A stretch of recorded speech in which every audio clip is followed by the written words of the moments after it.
Hello and welcome back to another episode of Critical Reactions with your host, Bryan.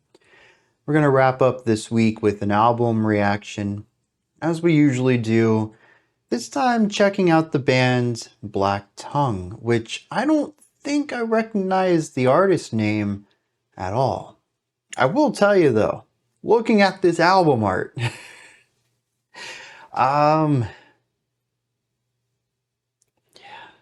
I can read kind of the logo of the band, so maybe not black metal, but it definitely has a blackened vibe to it.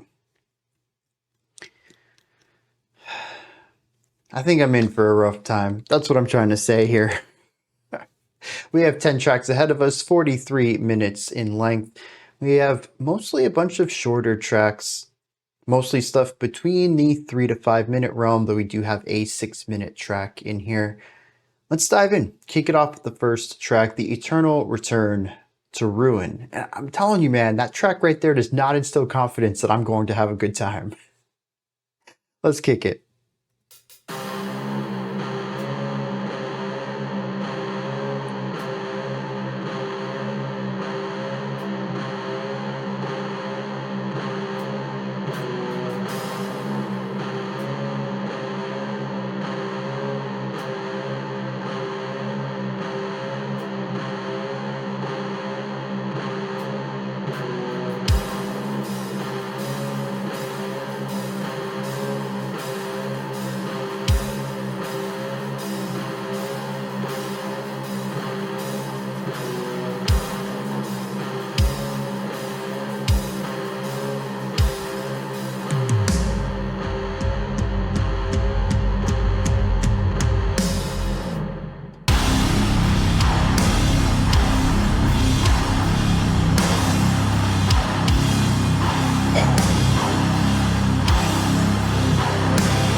So this drum, 1, 2, 3, 1, 2, 3, 1. I said drum, I meant the guitar.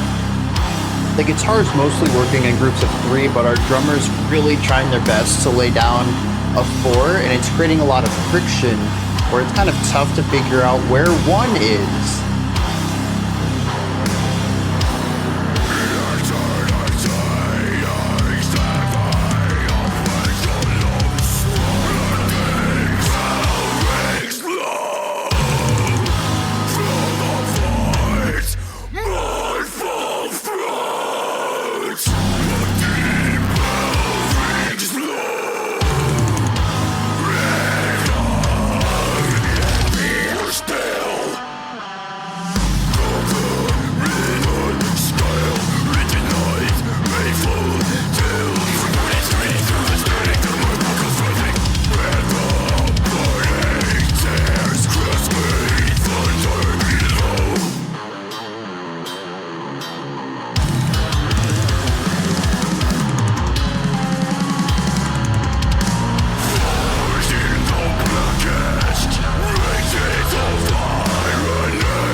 The almost springiness of the low end of the guitar, though.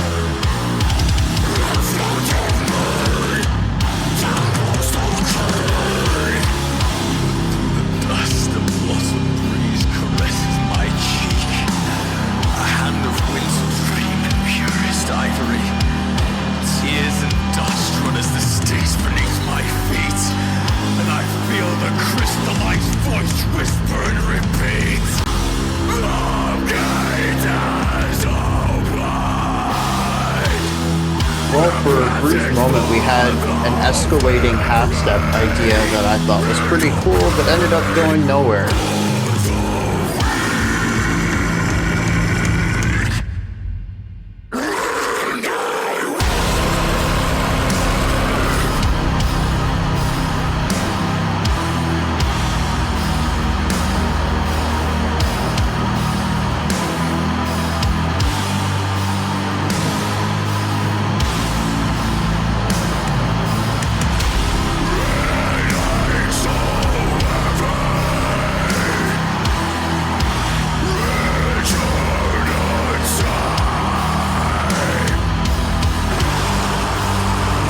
That tremolo is smooth.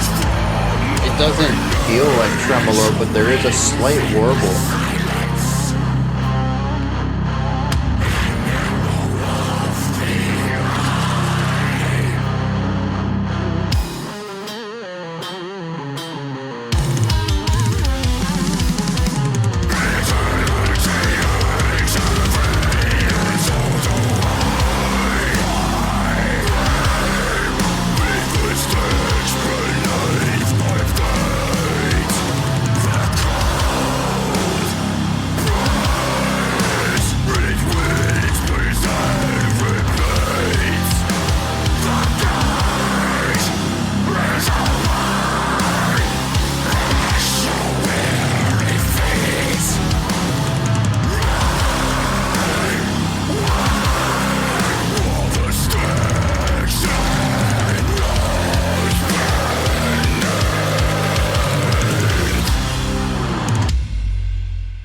All right. I'm awake. I was awake when I started this too, but I'm certainly awake now.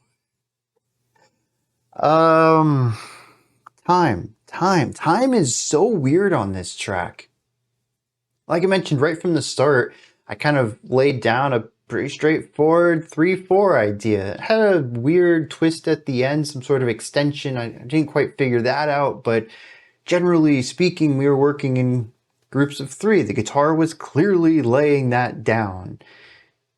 And then the drummer starts to accent with a little, what was it, bell? Maybe no, it wasn't the bell of the ride. Was it just a hi-hat? I don't remember. It was a lighter, thinner cymbal. And it's not lining up at all with this guitar. It's accenting around, sometimes just after the guitar hits its note, sometimes way after, sometimes just before. There's something going on here. And that's when I started to lean into the drums. They started to expand a bit more. And sure enough, the drums are in 4/4. What's the guitar doing? My best guess is we have 5 groups of 3, which gives us 15 beats. And then there's an extension on that final one to give it that 1 extra. So it'd be 3, 3, 3, 3, 4. And that's what the guitar was doing, which is why at times it felt like it wasn't doing the 3. We're looking at 20% of the time it's odd, and 80% of the time it's doing the 3. So that was definitely what made it a bit difficult to figure it out just on the guitar alone. But having that drum lay down the 4/4 made sense. So now we have this interesting 3/4 polyrhythm that at the end of the phrase lines back up and gives us a downbeat on 1 where everything lines up. But then right there at the end of the track, I also caught myself wondering, where's 1? What is this doing? What's the time signature? What's our phrase? Nothing was really adding up. So I ended up finding a 3 pulse that was pretty consistent throughout. And I got a 30 beat phrase out of it. That's kind of odd. 5 groups of 6 or 10 groups of 3, but I think it was easier for me to feel it out in groups of 6 because it kind of gave an ebb and a flow. The first 3 had one direction, and the second group of 3 had another, and that kind of allowed me to pack that up into a group of 6, and that was pretty consistent there at the end. But even that, I mean, we're back to 5 groups of 3, like what we had at the beginning, but without that 1 beat extension. We're not trying to line this up against 4 bars of 4/4. We can stick with stopping at 15 beats and just calling it a day. But it's still odd. Not many people do 5-bar phrases for, the reasons that this is showcasing here. It just feels strange. A lot of people like symmetry. It's been built and ingrained into us from the start of music, as long as we've been making music. I mean, the fact that we have 4-bar phrases in, like 70, 80, 90% of mainstream music and even music dating back to, you know, classical era and medieval. It's just something that's so ingrained in us, is this symmetry. 2's a bit too short, 8's kind of long, 4-bar phrases are just perfect. 3, it's kind of a complementary thing. Three just feels great in most contexts. I'm not even talking about music. It's like, if you have to, like, I don't know, some people have to eat like an even number of food, an even number of bites, or an even number of pieces of a food or something like that. And 3 is kind of like an honorary even number in those cases. Like 3 is okay. So 3-bar phrases are a bit odd, but I think generally we're more okay with them. 5's just strange, man. You're just a little bit over the 4. And you got a long way until you hit the 8. You haven't quite hit the 6, although the 6 symmetry is going to give us 3. That's okay if we divide that in half. But 5 just, it doesn't work. You really have to create a melody or a harmonic flow that accentuates, that uses the strengths of the 5. I think this is frequently why 5/4 as a time signature is split into groups of 3 or 2, or 2 and 3, because both can signify specific pulses. It can feel like we're rushing through something, or it can feel like we're being dragged through something. And there's ways to use it for thematic purpose. It's kind of tough to create good thematic ideas out of a 5-bar phrase. Chord theory works with it, but it's going to rub against most people's expectations for harmonic movement, although honestly there's not a lot of harmonic ideas in these final moments right here that I would say really necessitates the 5. And it ends up just feeling odd. I mean, 5 is an odd number, but strange.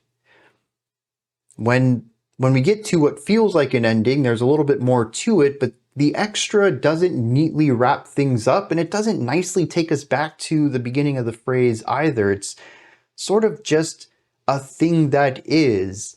This idea loops. It's not a clean loop. It's not a nice ending. It's a very clear beginning, but that doesn't really come off of where we came from. It's jagged. It's rough around the edges. It's kind of tough to chew. But the thing is, the whole song feels this way too, and so it isn't that out of place to find ourselves in a time signature, in a phrasing like this. And I think that's why it ends up working, despite me just talking for like the past 5 minutes about how this shouldn't work. The whole thing is just a bit off kilter.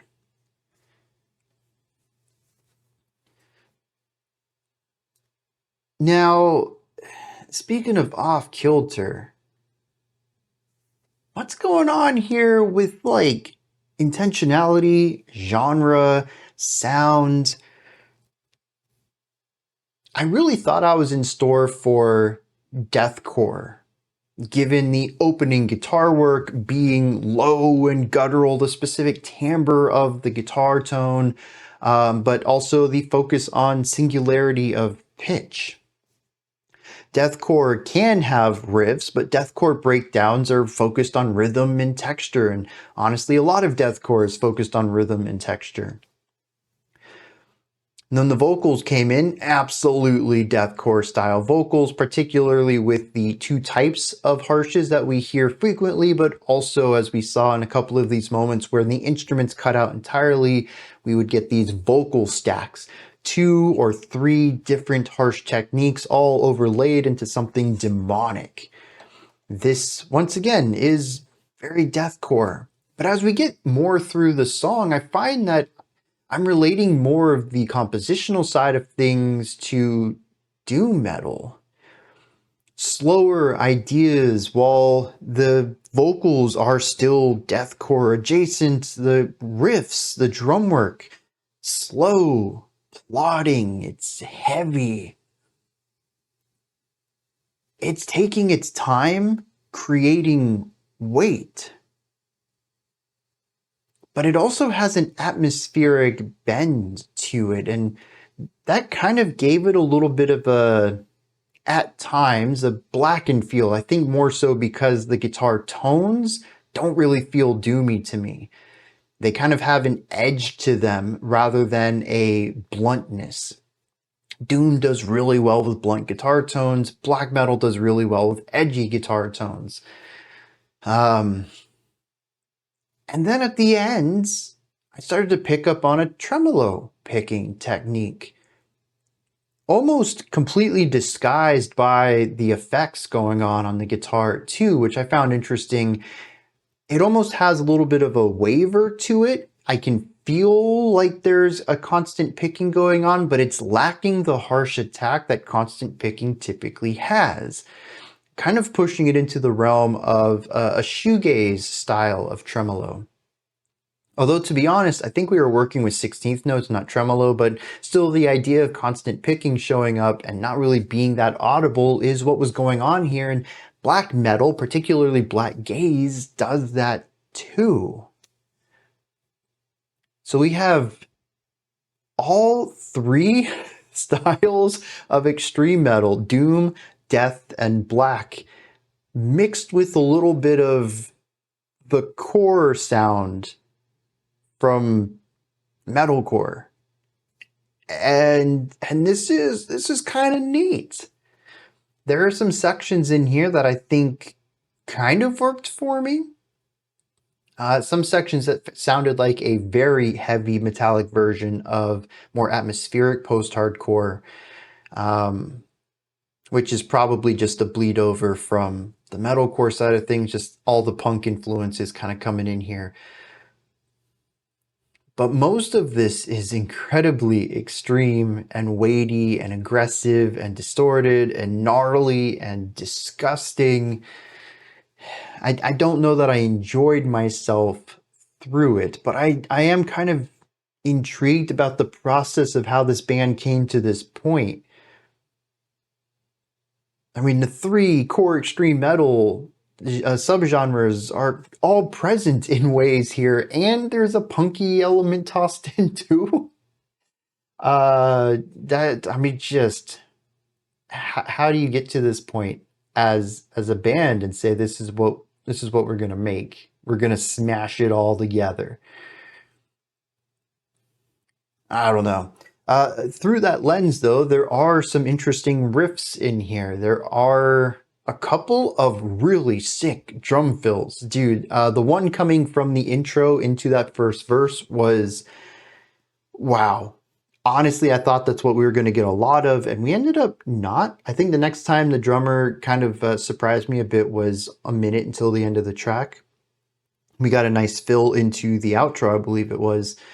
So that wasn't quite as frequent as I was expecting, and the drumming tended to take a bit more of a static approach to rhythmic sounds than I was expecting. But there are some nice flourishes, and honestly, because of the odd time signatures and phrases throughout here, the drummer has to come up with some interesting things to go along with the general phrasing of these ideas. It ends up feeling interesting. They're a bit more technical, but they're also just as convoluted, jagged as every other decision in those sections, and it just adds to sort of this esoteric feeling that we get in those odder temporal moments. But we do have some sick guitar riffs in here that are paired with just kind of sounds, focusing on two pitches, a low and a high, just bouncing between them. The guitar tone sells a lot of this. There's a springiness to the low end, and I think they're also bending the string, or maybe even using the whammy bar to introduce a little bit of looseness to pitch. I'm not sure there, but it's this feeling of bottoming out. So they'll hit, the high note, and they'll come down, boom, bow. It's this little roundness to it. It's kind of crazy. And it's already a low tone to probably using a 7 or 8 string guitar on top of that. I don't know. It's a low pitch, and you can just feel it bending lower as if the weight of the song is just dropping this pitch. It's effective, dude. It's it is a gnarly sound. Um,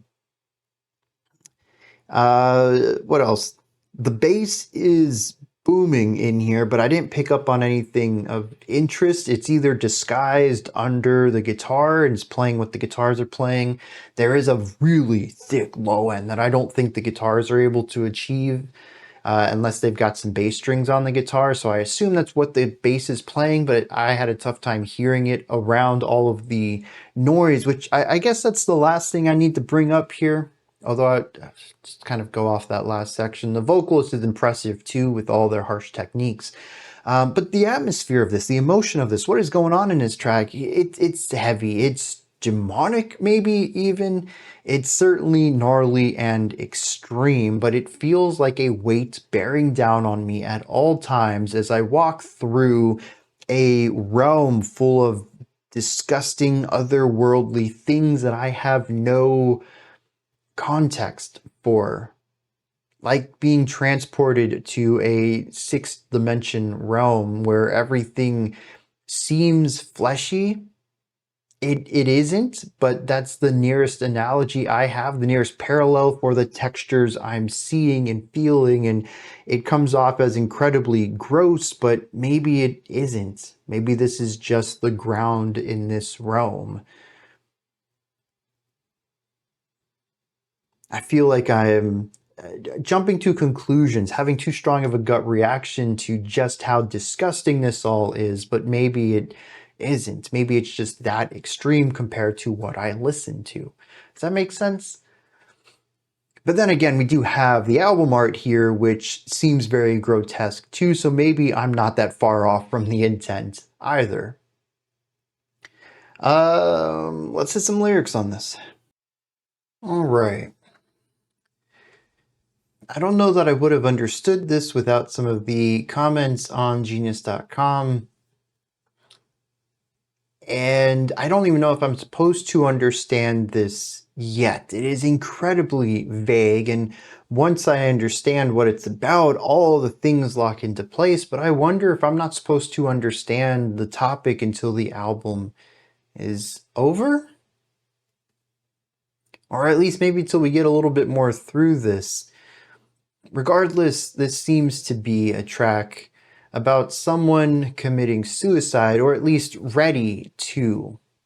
It mentions that the key to the gate dangles in front of them. I didn't understand this at first, but if you understand it to be a noose that this person tied and them sitting there ready to take their life, it makes sense. The key to the gate is one that takes them to the afterlife. A voice, a crystal ice voice in a hand of winter dream in the purest ivory repeats to them that the gate has opened, a passage for the weary and a bed for the weak. This gate is opened by the key, the noose. Basically, this voice is telling them that if they take their life tonight, they will find rest. It says upon hearing this that our narrator weeps. But they lack the strength to rise from their knees. They find it difficult to actually commit suicide. It finishes. It says, I weep with the Styx beneath my feet. Styx as in the river Styx, where the dead souls are ferried to the afterlife in, is that Greek mythology? So the Styx is beneath his feet, the river of passage. He's basically at the threshold. All he has to do is proverbially take the leap. But he finds it difficult. That's what this track is about. I do like this idea that's repeated a couple of times. It says, my body screams through the static. At one point saying that the mind buckles, frantic, and burning tears cascade and thunder below. I really like this because we've listened to somehow it's becoming difficult to lose track of the number of albums that have dealt with suicide or suicidal thoughts or just the heaviness of life pulling people down. But I really like the weight of this. There is still the reassuring romantic view of suicide as something that will bring you eternal rest, to take the weight and pain off of your shoulders. We have that being represented by this echoey voice that appears as he stands here in front of his noose. But I do like looking at the emotional weight of this, that this decision is incredibly heavy. The body screams through the static and the mind buckles, burning tears cascade and thunder below, hearing each and every tear that hits the floor. That's just, to me, it puts the emphasis on the right thing here.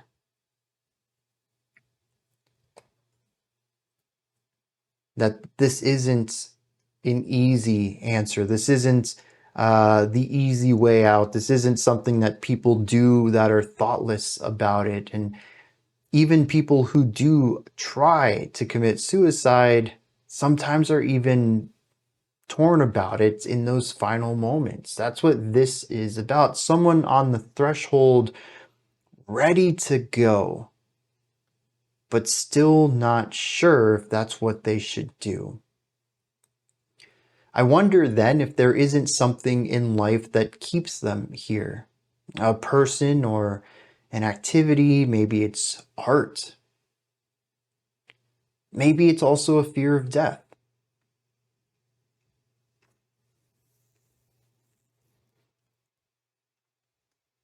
At one point it mentions an eternity hangs heavy. And so do I. And I think that right here,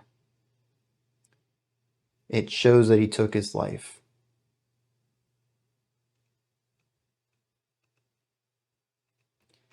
And this is how the album starts.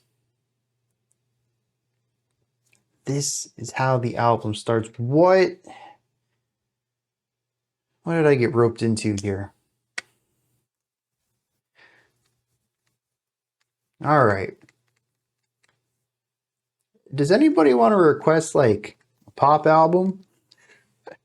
We just have something sugary sweet one of these days. Let's dive into the next track called The Cathedral.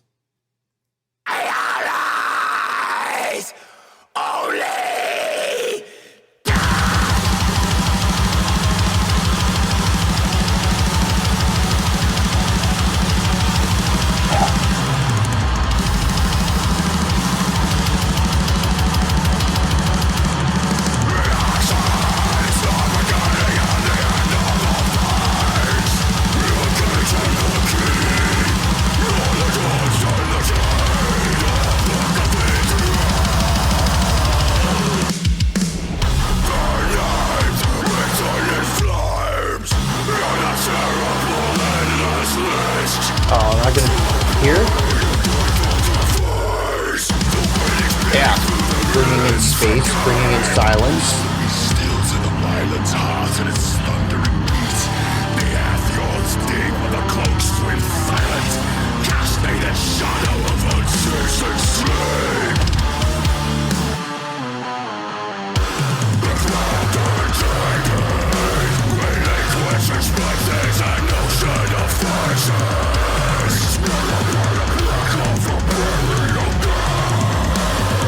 See, like right here, a really nice tom idea.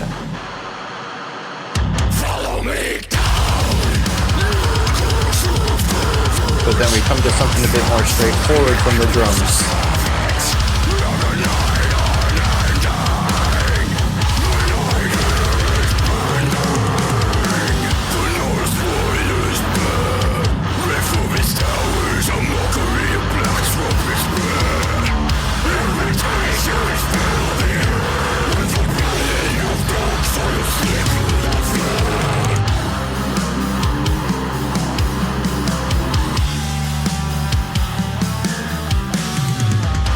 Put the switch back on.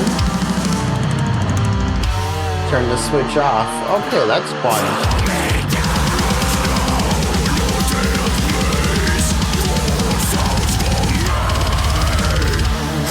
Blast beats.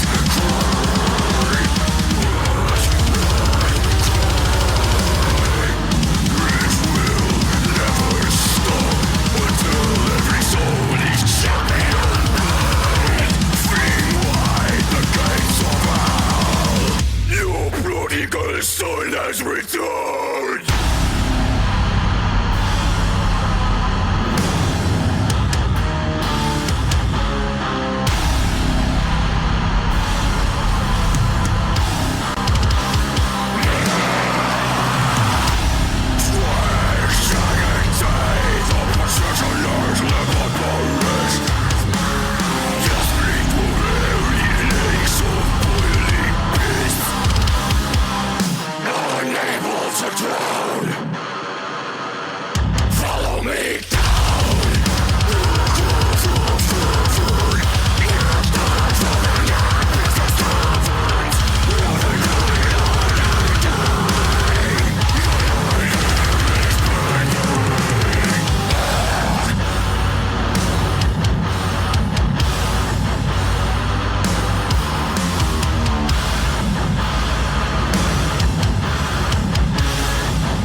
All I heard was a split second of that next track. I know it's gonna kick in heavy, just like this one did, dude. I don't know if it's because we took like 20 minutes from the last track to kicking this one off, but I was not expecting to be growled at like that with that kind of intensity from the get-go. Really caught me off guard. But then we had the blackened blast beats and stuff coming in after that too. It's just incredibly intense opening, and honestly that's a fair description of this entire track, where the first song it leaned a little bit more towards atmosphere. This one is definitely more riff heavy.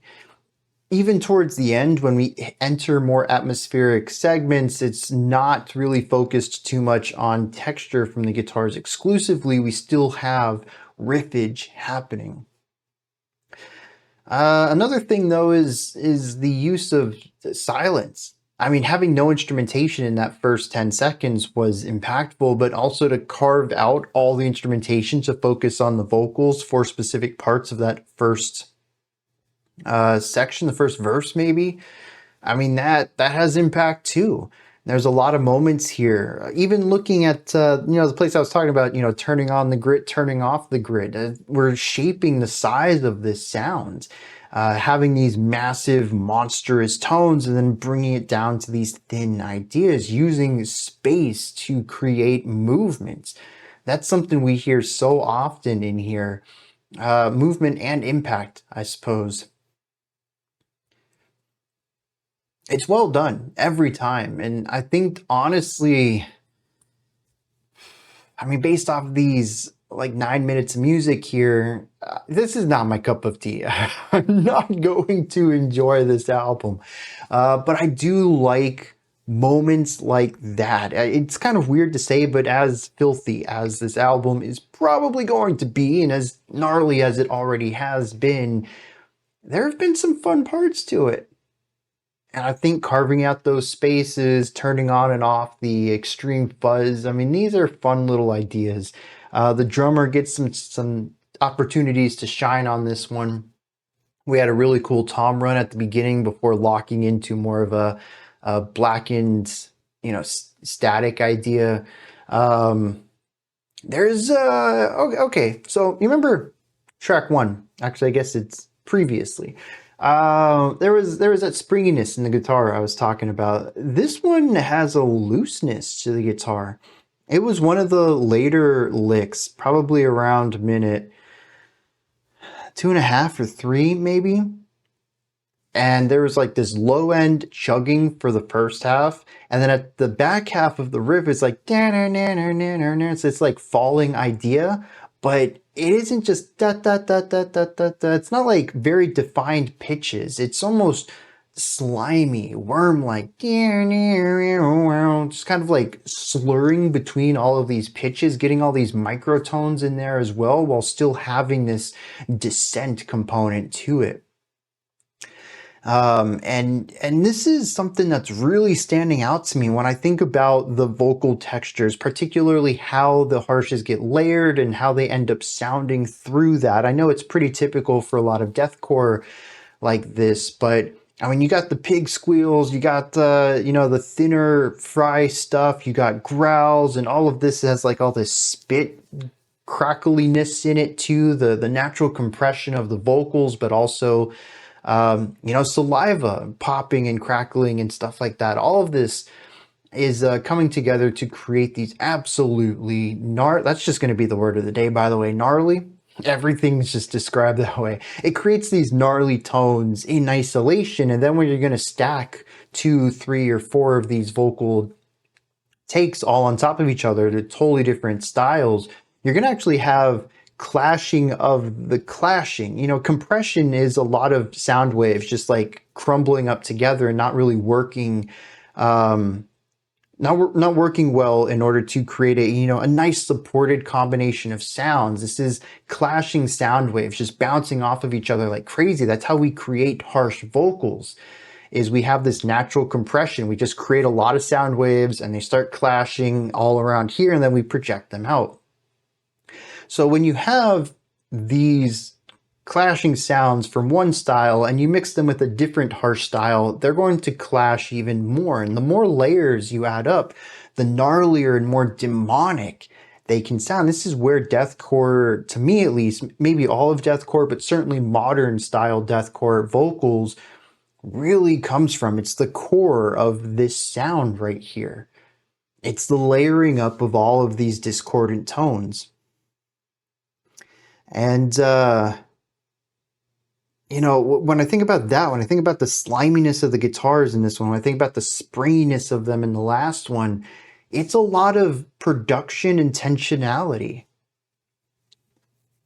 There's been a couple of riffs here. Like I said, we're at 9 minutes in. We're almost a quarter done with this album already, lengthwise. And you know, as far as riffs, drum patterns that I would be able to like sing back to you or drum back to you, not really. I don't know that there's much memorable in here, but moments and textures are certainly memorable. I think that's where this band is going to shine. I mean, talking about, I didn't even think about this, the weightiness of track 1. I was talking about how the guitars themselves were so heavy that the pitch bent down. Yeah, dude, track 1 was about a heavy decision. A couple of the times when the instruments cut out, I heard the vocals say something along the lines of, I'm going down, or follow me down, or something like this. There's an element of dissent in here. And assuming that this is coming off of the suicide and we are now descending into the afterlife, wherever that may be, I'm picturing that, you know, the sliminess of that, the gnarliness of it, and the descent combined on this kind of like, I don't know, slinky kind of guitar tone.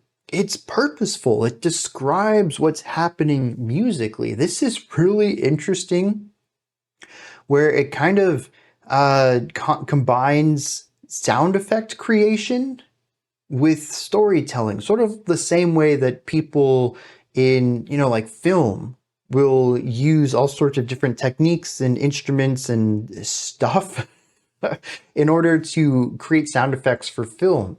And it's usually never what you would expect. Like, these people just have a really great ear for finding the right sound to embody in action. And kind of taking that idea and putting it into music. Do we need a descending tone for descent? Sure. Let's have, you know, falling chord, falling arpeggiation. But how should that sound? And that's a really interesting question, because not every subgenre of metal is too interested in changing the guitar tone for every single track, for every single moment of a track.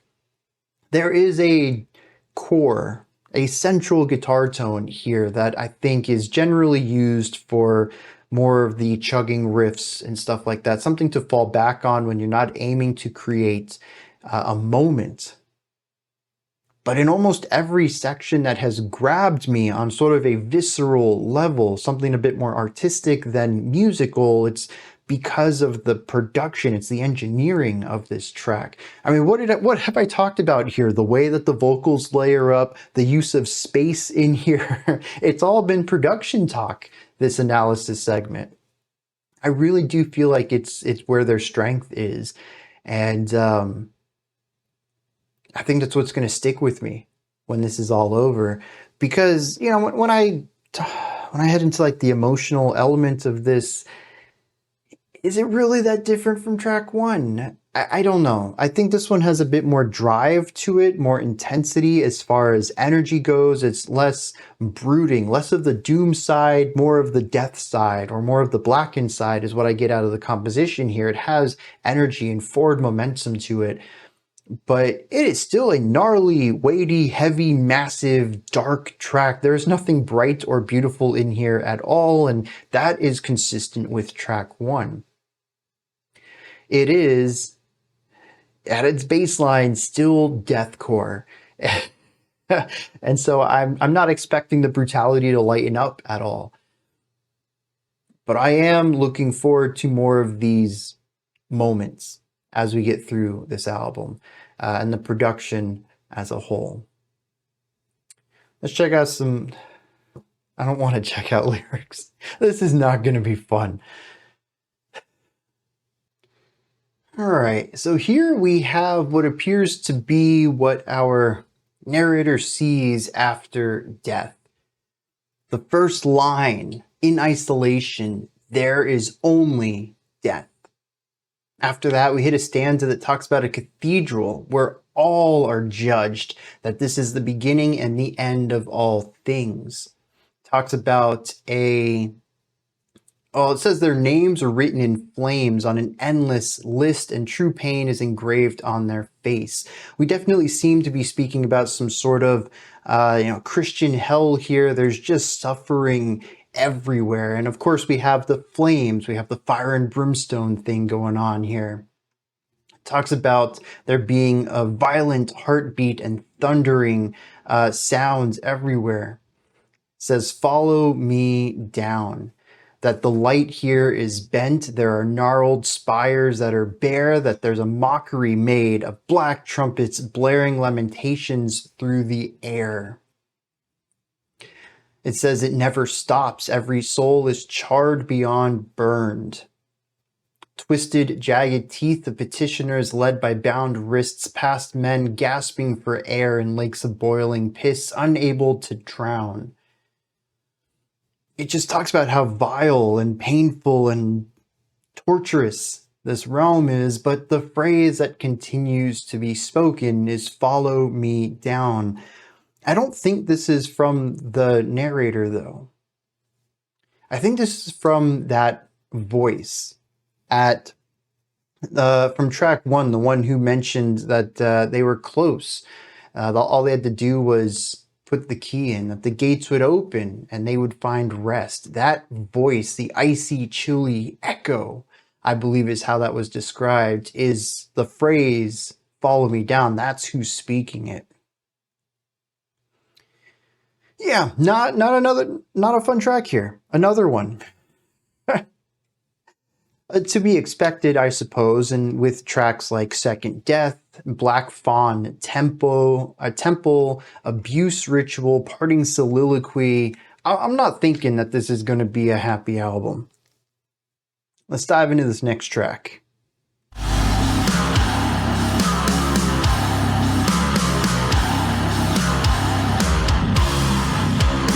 Boom, boom. It's got that bend to it.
intense harmonics here.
I want you all to suffer as I have suffered.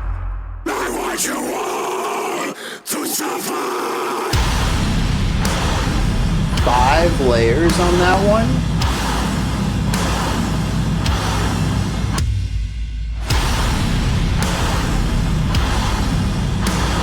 Gotta have a breakdown.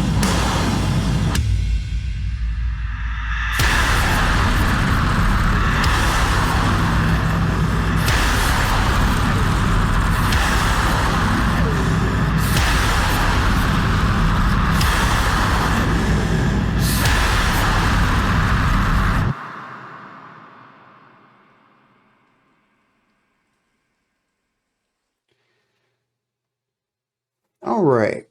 I don't have a lot to add to this one. I don't think it's kind of one directional compared to the other tracks, which I feel were a bit more dynamic in what they were doing. This one is mostly forward momentum. We have a very steady groove throughout most of this, and about 2/3 through the track, we end up pushing towards blast beats and fast riffage, almost as if we're accelerating the pace that we're going, not necessarily changing direction. We still have a point that we're journeying towards, but we're just going to get there faster now.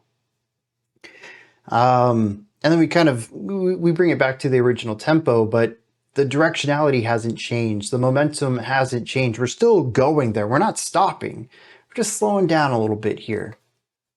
Returning back to the original pace. And that's what this track feels like to me. It is way more consistent than any of the other tracks, although we do slow it down incredibly for the final moments. It is a song that's, you know, blinders on, we're going forward. Sometimes we're going to be jogging that, sometimes we're going to be sprinting that, but we're going. There's no stopping. There's no, we're not going to take a moment to rest. We're not going to glance over here and see what's happening there. It's like, we're doing this. That's our only goal. No stops on the way. We're getting there. And it's kind of a no frills track, which I find interesting compared to the other two. But I suppose a nice change of pace, if you can call it that. It's still aggressive. I don't feel that I have found much of a change here, but I suppose, technically speaking, this is a bit of a variance to what we've heard prior, and it does alter things up, changes the pace and flow of the album. The other thing this one does really well is, once again, makes great use of space. There at the end, I love the really heavy tones that kind of cut out and leave just the sub bass. Now, my headphones don't do sub bass very well, and my ears don't hear sub bass very well, but I did feel a pressure, a sonic pressure, which is typically what I feel when sub bass is present. I can sometimes hear a faint low end rumble, but it definitely feels like pressure just coming in around me. And I love that. It's just like this residual weight that is beyond comprehension that is left when the guitars proper, like the normal range and timbre of the guitars, are gone. There's still this lingering just gravity, pressure being forced upon. That works really well. Beyond that, though, like I said, it's aggressive. It's gnarly. It's the typical stuff I've been describing this track with. So let's hit some lyrics. Now, I picked out, I don't know if everyone else did, at the end, the vocals were just repeating the phrase suffer over and over. What I didn't pick up was just prior to this, the vocals say, I want you all to suffer.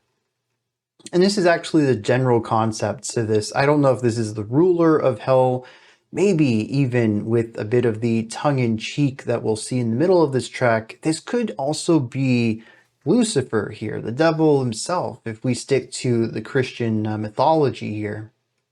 It says, I care not for the maggots squirming beneath me. You are all maggots, so squirm.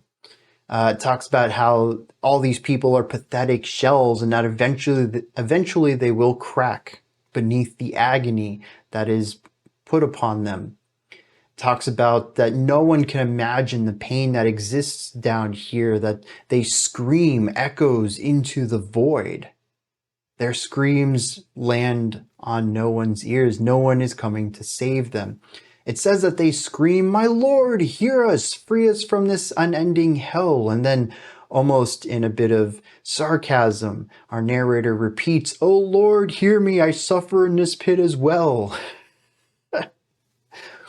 But this actually comes back at the end too, when there's a repeat of the phrase, I want you all to suffer, with the added context, as I have suffered.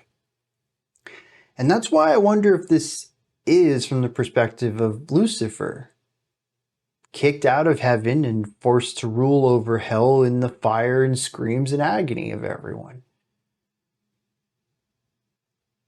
But taking all of this out, lashing out on the people who are down here with them, regardless of if this is Lucifer or just someone else who seems to be in charge of some sorts, or maybe even just someone who's grown used to all of this. Looking at all the fresh souls here, hoping for change, hoping for to be rescued, just kind of laughing at them, just like, dude, this is never going to end. And I'm broken and you will be broken too. That's kind of what I get out of it. But also when you think about the, maggots under my heel kind of thing, I kind of lean back towards the idea that they probably rule or have some sort of power in this realm. The next track is the shortest, just 2.5 minutes. We'll probably run that into the next one then. Let's see what's going on with Black Fawn Temple and probably Ultima Necat.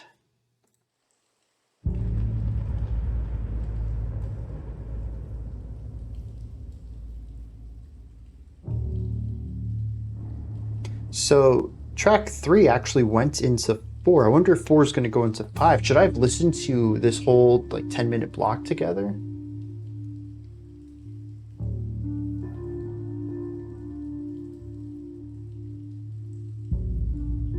It is a strange thing. Yeah, this is going to be a transition track. I bet all 3 of these run together. Nothing stretching away forever meets the nothing within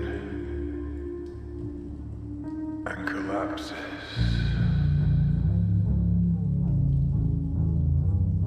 The endless without, the was, the is not. An everlasting echo repeats. The tunnel has existed always. Infinite. And the echo. Always. But I hear a voice. It is a strange. This is a really clear moment to hear the bass. I was telling y'all how booming it was back in the track 1 analysis. This thing's massive.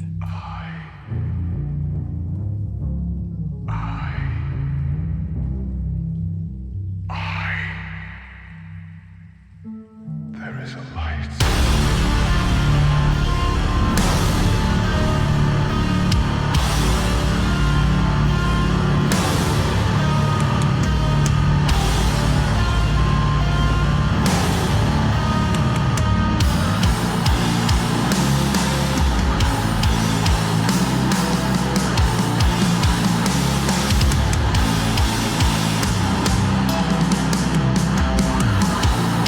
And a really great display of the drum work in this section too.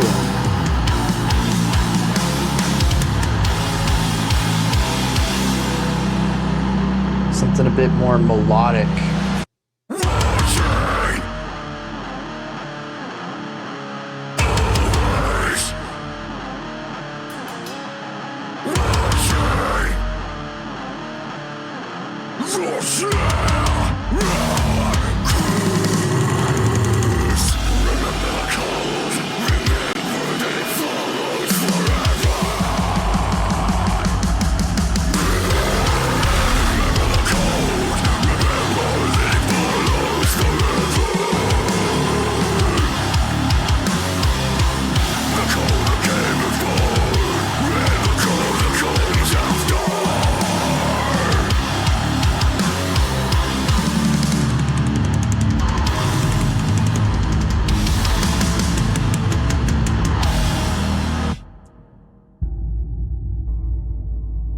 Yeah, so that fill actually introduces to a 4 that I'm pretty sure is what we're going to have moving forward, pulling out of the 3, although this is an interesting moment too.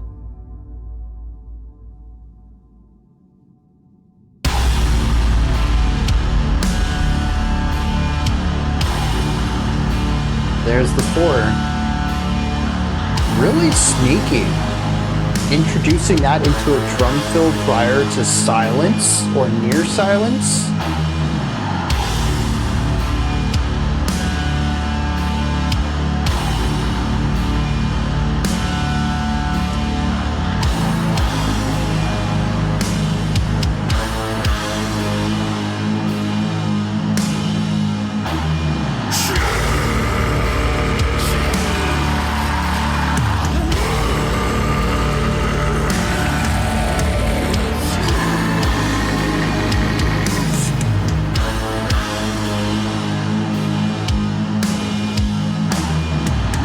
About 50 beats per minute here. Pretty slow section.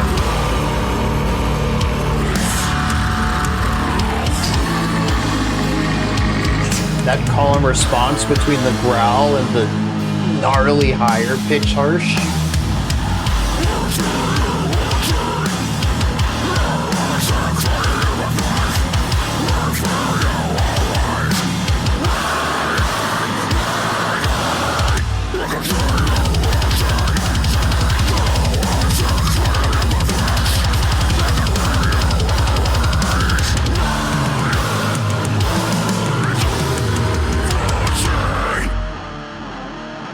Of all of the sharp transitions, that retardando to bring in this new tempo is pretty slick.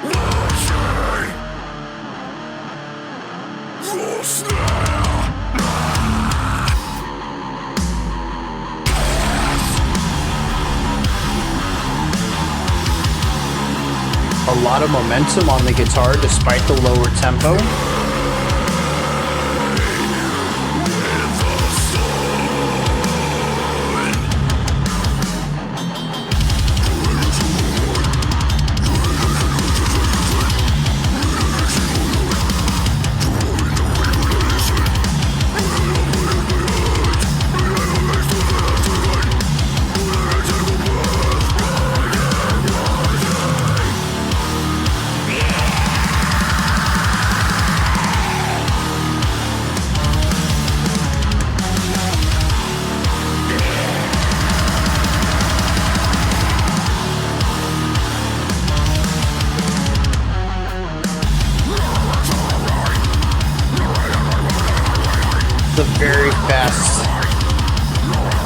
Very fast 3.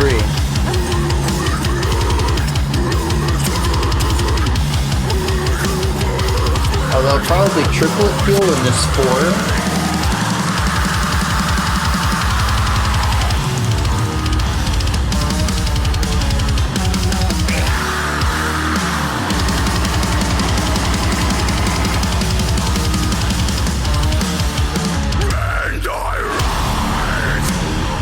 Great use of space once again to get out of the intensity into this groove.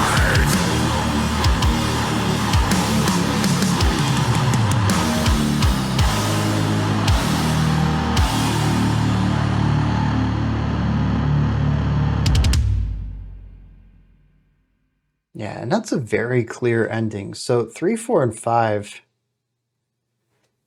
should have run all of them together.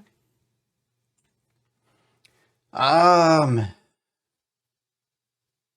track 4, it's nice to hear the bass. We got some really cool melodic drumming at the end of track 4 too, but it is absolutely an interlude track. Something to create some space, to bring some downtime, to allow for the spoken word, possibly to give us some story or some context without necessarily worrying too much about musical ideas. And a lot of it is, up until the last 30 seconds, just atmosphere. It's really just that bass tone droning on behind the spoken word. But I did enjoy the chance to point out, like, dude, this bass is massive. It gets drowned out a lot in the mix. I think if it were removed, you would absolutely miss the low end.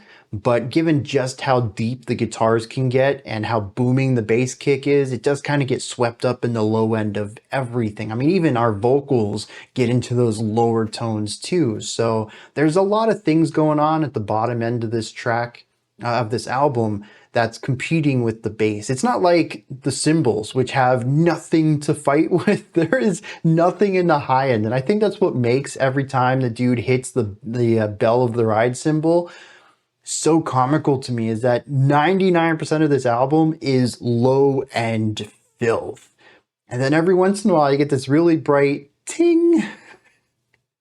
And it's so isolated. There's nothing else like it in the mix.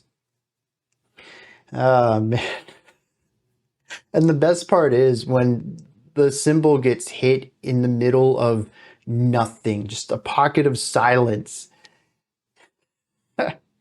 But even there at the end, when we were getting a little bit of the bell of the ride in the mix, in the drum pattern itself, all this noise is going on, and it's all kind of cluttered together into this heaviness. And then there's just this really light, sharp tone cutting through everything.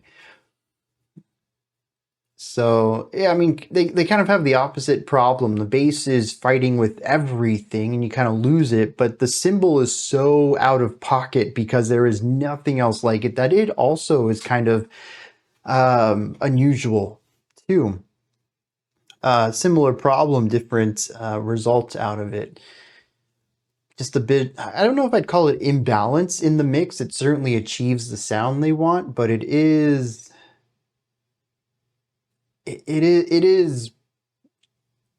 imbalanced technically, really heavily focusing on mids and bass. Track 5.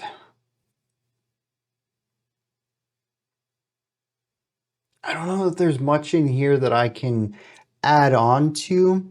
I do like all of the tempo ideas in this one. It introduces, I mean, 50 BPM, which might be the slowest we've had all album. This is definitely doom metal territory.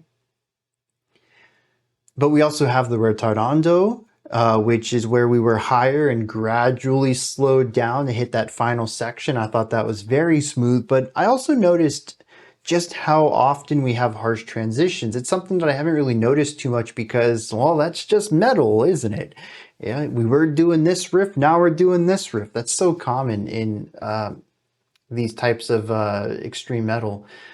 But I actually think it works here. A lot of this album thematically is about rough situations. We have somebody dealing with suicidal tendencies, eventually taking their life and experiencing all of the atrocities of hell. This is not going to be anything that goes down smoothly. So I think this is one of the rare cases where all of the harsh transitions make sense, and the fact that there is a smooth transition stands out and makes me wonder what's happening there narratively that would have the band say, actually we should have this retardando, this smooth, gradual movement from one tempo to another, rather than just jumping from one to the next, which is what we've seen with a lot of the tempo changes on the album. So yeah, thematic decisions behind tempo changes and transitions in general, it's on point here. At least it's matching what I expect the experience to be. I think the last thing I want to bring up isn't particular to this track, but is something I've noticed in general, which is spoken vocals. Sometimes spoken word. We got some of that in track 4, and I think track 2, but also spoken growls. Is that a thing? There's still an adherence to some sort of temporal cage that, we need to get all these words out within this 4-bar phrase or something like that, but it's less musically defined and less rhythmically defined, not necessarily putting specific syllables on downbeats or end of beats, but just making it flow a bit more colloquially.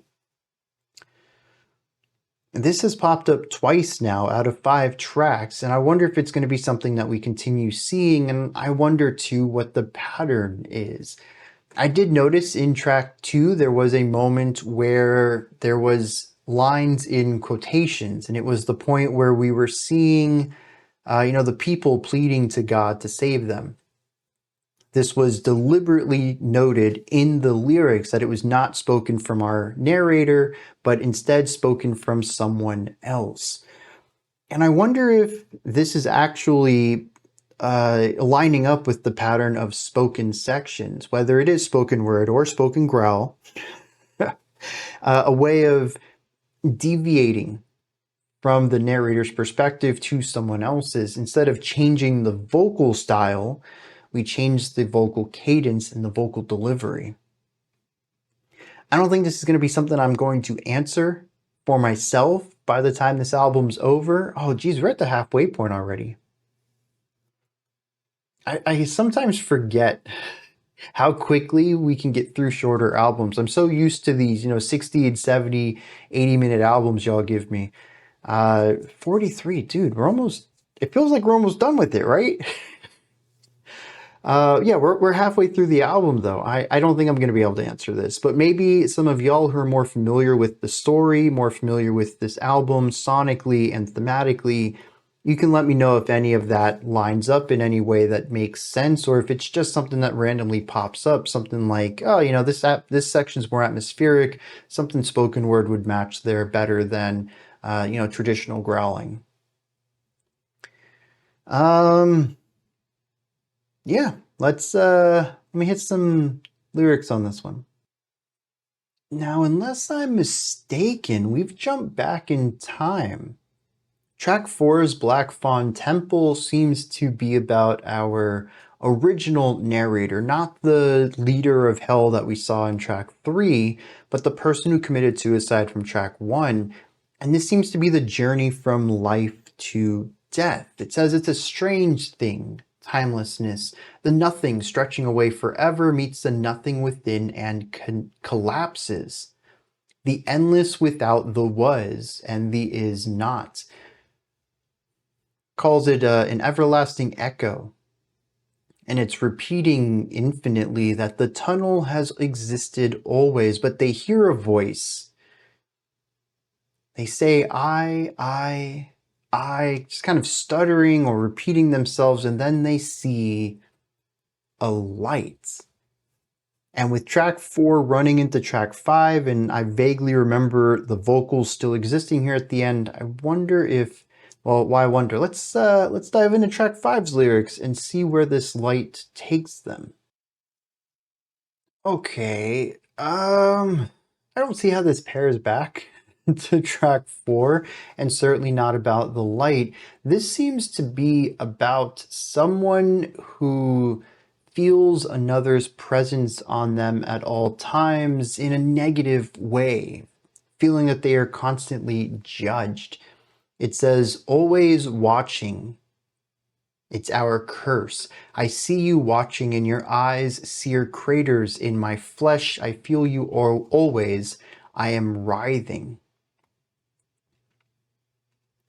Your hands rest over mine, and in every word that I've written, in every single line, you are the wind when I listen. I feel your presence behind every step that I have taken. And I writhe. This feeling of disgust, a feeling filthy because of this presence always upon you. given that we have talked about a biblical hell, I wonder then if this isn't the God is always watching other half to this, but I don't necessarily think that's true.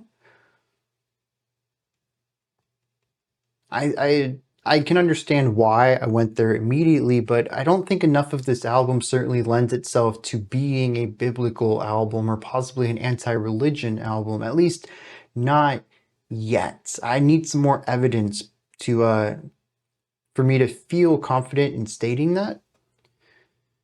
But I also wonder where this takes place. I thought this thing was fairly linear, and track 4 threw me for a loop. Track 3 gave us a completely different perspective, and track 5 is also messing with my understanding of the story here. So I don't think I ultimately understand what this album is doing. I'm hoping that I get it by the end, like a good thriller where the final piece of the puzzle is given at the end of the story and everything starts to click. But right now I'm a little lost. Curious how it all fits together. I also decided, since we're halfway through the album, to look a little bit more into what's going on here, who's in the band, that kind of stuff. And surprisingly, I found not a lot of information on them. But what I did find puts a lot of puzzle pieces together. The guitarist and the drummer are both from Infant Annihilator. Now, this isn't quite as extreme as that, but it certainly scratches a similar itch. And the vocalist and the drummer are in a different band called Mr. Sister Fister. Where do people come up with these band names? The second guitarist and the bassist, though, don't seem to be connected to any of them, and this also seems to be their only band. Though it's possible that Spirit of Metal, which is where I found this information, only chronicles metal projects.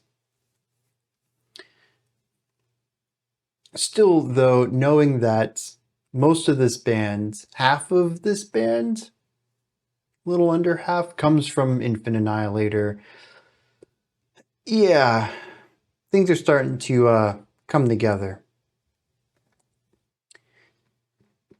From here, I suppose, let's dive into the back half of this. The next track is called Contrapasso. Let's dive in.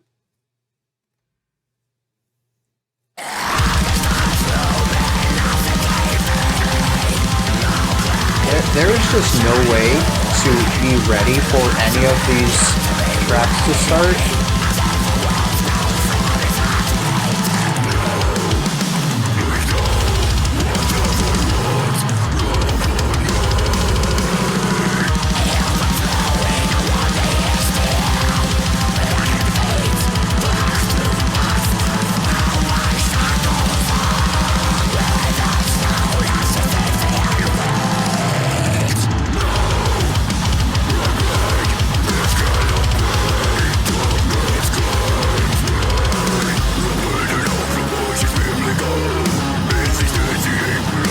Okay, here's a solid riff.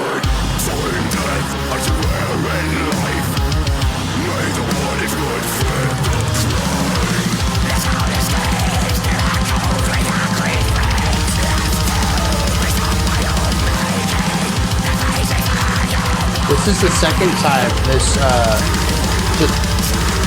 this riff has come up in this track.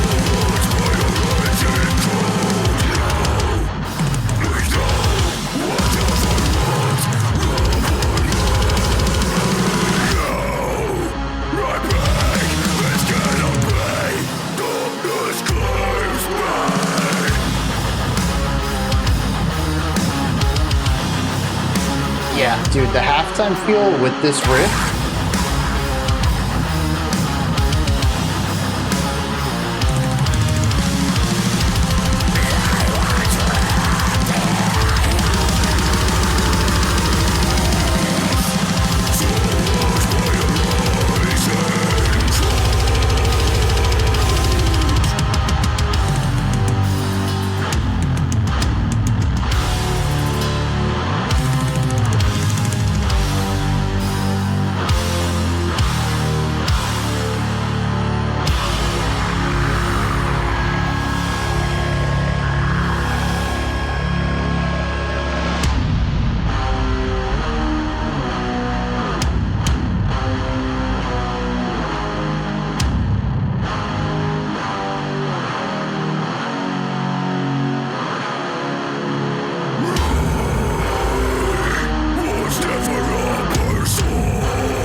slow it down.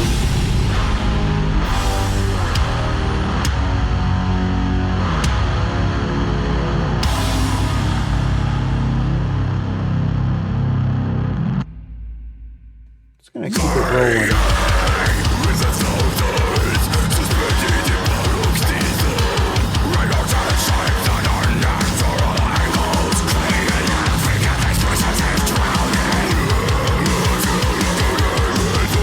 This one is chaotic. This takes me back to some of the opening tracks. It's tough to keep up with it.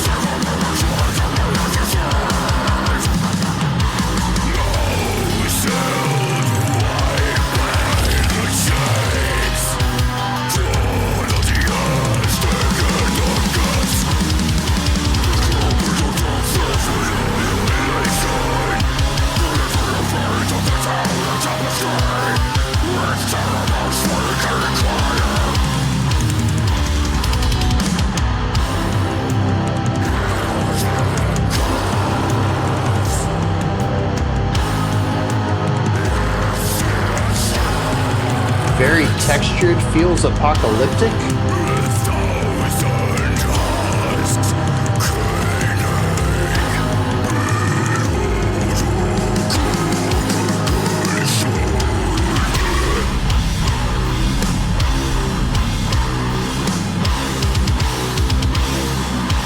There's those bent low tones again.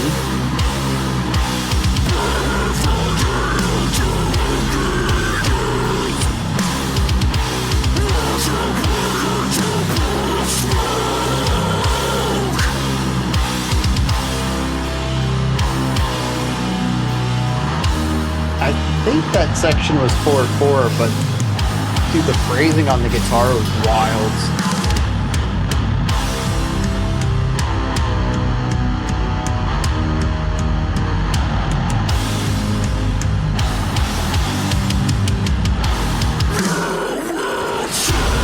Yep. So there's 16 beats in there.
I think that's the first time I found that cutting out the instruments to focus on the vocals didn't quite have the impact coming out of it that I expected. Maybe it's because of the sludgier riff rather than a metallic one.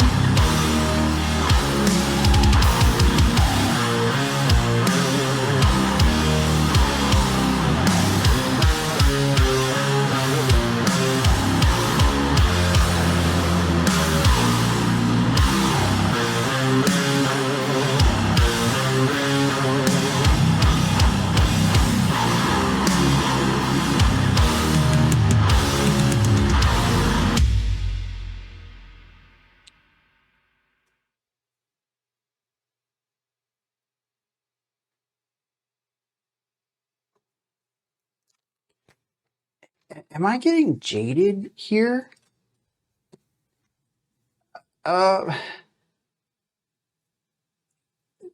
mean, yes, the final riff there is more groovy metal. It has a softer tone to it. I think it intentionally goes for something a bit chiller, but that song just didn't quite hit the way any of the others have.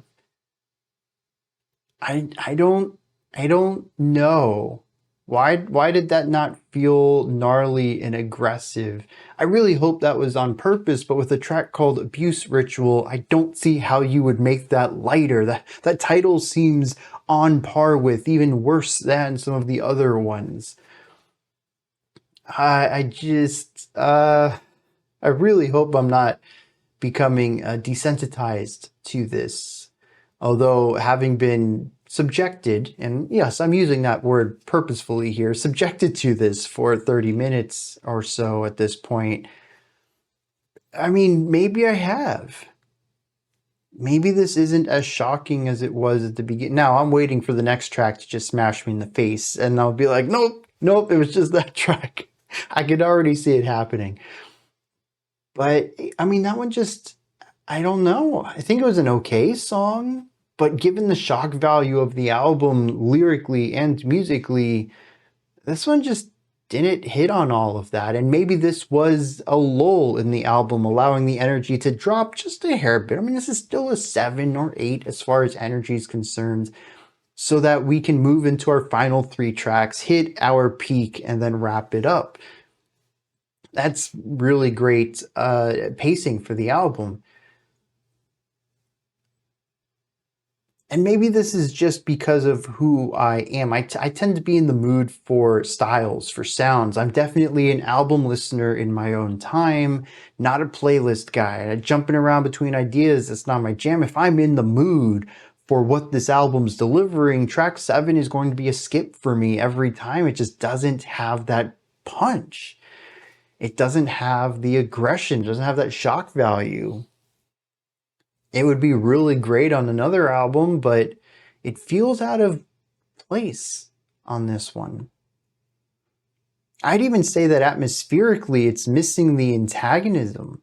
It doesn't feel as vile, it doesn't feel like it has as much contempt for me as the listener as the other tracks. This is just a solid metal song right here. I kind of enjoyed it. The groove at the end was pretty sick. But it's also one that kind of drags too. That final riff that I was kind of getting in the mood with, it goes on for quite a few times. This is a band that jumps between ideas rapidly. There is no time for stagnancy anywhere on this album. And we're just locking into this groove for a solid 40 seconds. You know, almost a quarter of this whole track. It's an interesting deviation and one that I can't say I understand at this point. But as usual, you know, I'm not even done with the album, but this is just my first listen to it too. So there's always going to be some things that don't quite make sense or don't click as well as someone who's more familiar with it and understands its placement within the whole and what it's doing.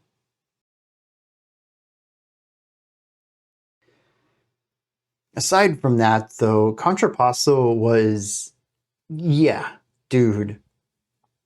One, that riff was sick. Now, granted, it was paired with a riff that I wasn't quite as interested in.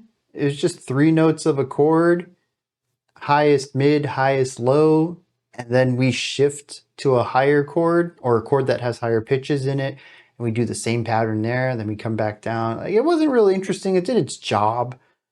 A bit of soft arpeggiation going on there, but it was mostly about the aggression of the instrument. It was mostly about, you know, the loudness and overpowering blast beats of the drums. It was about heaviness. But that riff that comes in between that moment and coming back to that moment again, that riff was solid, dude. I really dug that. That's one of the first ones in here that I heard. I'm like, dude, that's a riff I'd want to learn. I really enjoyed that. Not only was it rhythmic, for sure, it had varying syncopation in it in order to create some rhythmic diversity on accent notes, which created a bit of groove within it, but it was also melodic. This general rising idea, but not linear rising either. It's got nuance to it, and I really like that. A lot of the riffs in here are, let's be heavy and textured, or let's get a couple of notes and play around with them. But this one felt directional. This one felt melodic. Not a lot of melodic ideas in this album, but there's one I could latch on to. But we also saw a gradual reinterpretation of this riff as we sped up the music underneath it, half-timed the music underneath it, and then slowed the entire song, riff included, down too. We saw that right at the end, and so the entire song has a bit more of a temporal element to it that, coming off of, was it track 4 or 5? I think it was 4, talking about the timelessness and how strange that was. And then the time skipping, jumping around from perspective and placement in the story too. Bringing up time within the music, I think, is interesting. And I wonder if there isn't anything to be learned from listening to how and when they start modifying the tempo of these tracks. Because tempo modification hasn't been incredibly common, but it has been used a few times, and as far as I can tell, creates specific vibes, but maybe there's something more to be understood from it. Particularly at the end of Contrapasso, why did we slow down so much, altering the time feel where the riff is the same speed, but the drums feel slower or faster is one thing, but we slowed the whole song down, riff included. To me, my gut instinct says that means something. And I'm really curious what's going on with the lyrics on that one, and maybe even possibly how it relates to this track. There was a sort of a soft transition between track 6 and 7. It almost feels like they're connected somehow. But I don't know. Otherwise, same old, same old. This is heavy, this is gnarly, this is filthy, this is wild, extreme metal. And something I haven't brought up much, but I want to reiterate here, is still just how varied this is. We have doom sections, we have death style riffs, we have blackened riffage, just focus on blast beats and 16th note picking, but we also have a lot of the punky textured stuff we get out of deathcore. So it still kind of brings a lot of ideas together, and what I think is most interesting is that they never feel out of place. It's still a rather cohesive experience throughout. All right, track 6 lyrics. It says Contrapasso is the concept that the punishment of an individual's soul in hell corresponds to the sin the person committed on earth, and was coined by Dante. Now, this track seems to take place after, was it track 4? That had mentioned that they see a light. And here it says the star's luminosity is failing, and all that's left is gray ash and ruin.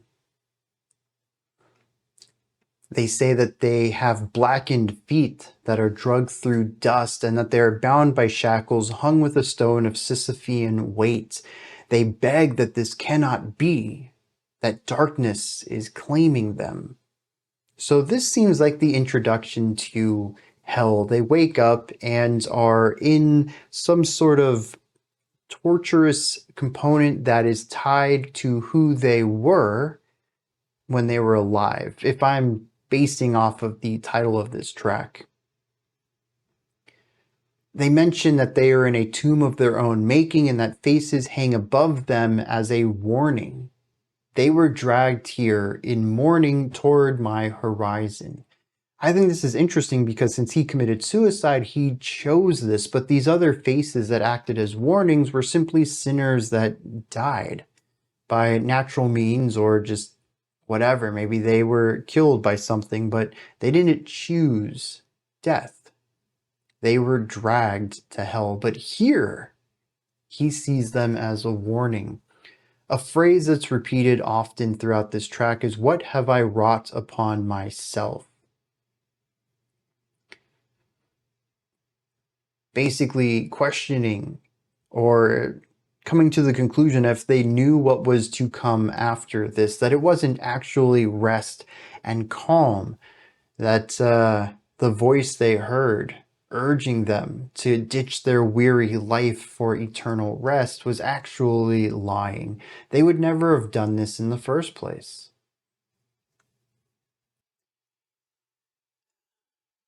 Now, track 7 here, I'm not going to go into detail. It is not incredibly graphic in its description, but it does describe the ways that people are being tortured here. And while I said it's not entirely graphic, there is some stuff left to the imagination, it's also very clear about what is happening. I will state, though, that the chorus says, "Pray before the altar of needles, worship in the temple of smoke, whine at the feet of surrender, smile all the while as you choke," because we are all in love with the pain that we keep coming back to again and again and again.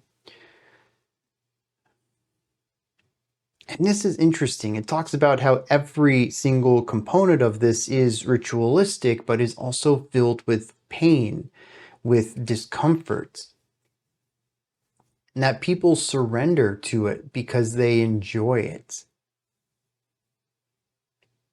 So they're bringing a masochistic edge to this. Is this the layer of hell for masochists, for those who maybe self-inflicted their pain, their suffering, or maybe even their own death? Or is this simply stating that the people in hell have been here for so long that they've become a bit immune to the torture itself, and being that it's the only thing they know, they've become acclimated to it, which I do think is interesting given my opening thoughts coming off of this track was, am I getting too used to this album? I still think that a bit of an overreaction to a softer track comparatively on the album, but it is funny that I've come to similar conclusions on both of these, the lyrics and the music. This next track is the longest on the album, called Parting Soliloquy. We're going to listen to it by itself.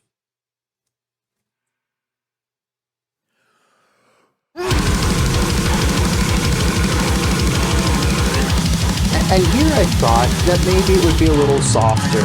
What was I thinking?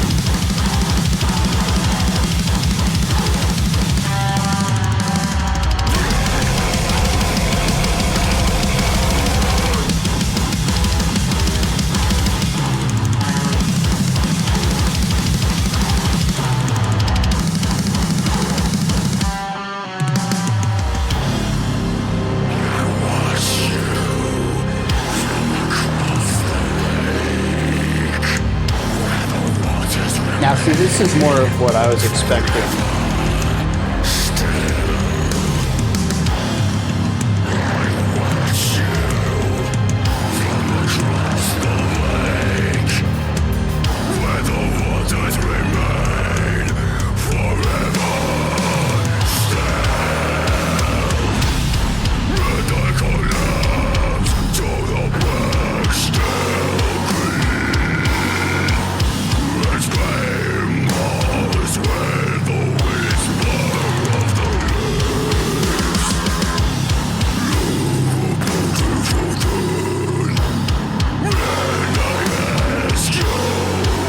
So I think there is a hemiola in here, a 3/2 polyrhythm.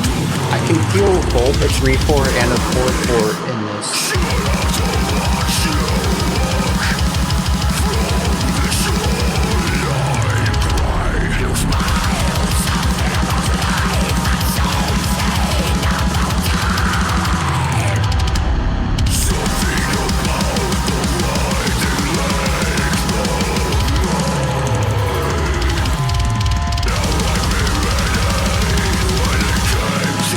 A lot of just holding out tones on the guitars.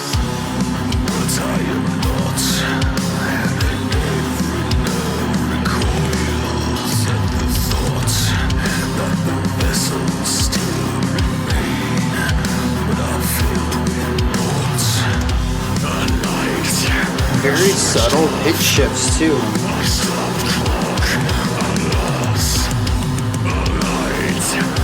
Yeah. Microtonal, maybe even.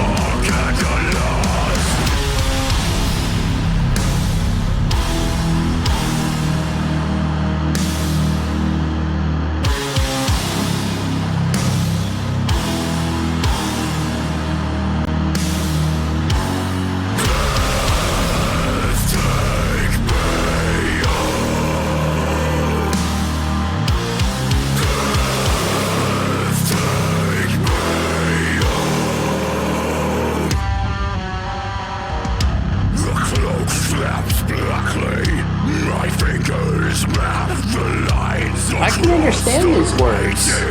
On your monuments of life and death and time. Oh, not so much anymore. I got a solid stanza out of that though.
Start out okay, and then they get really pitchy.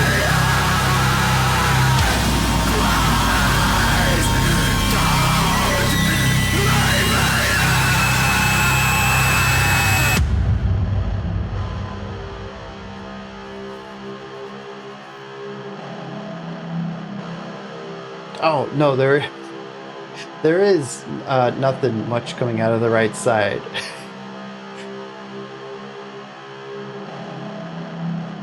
Okay. That was...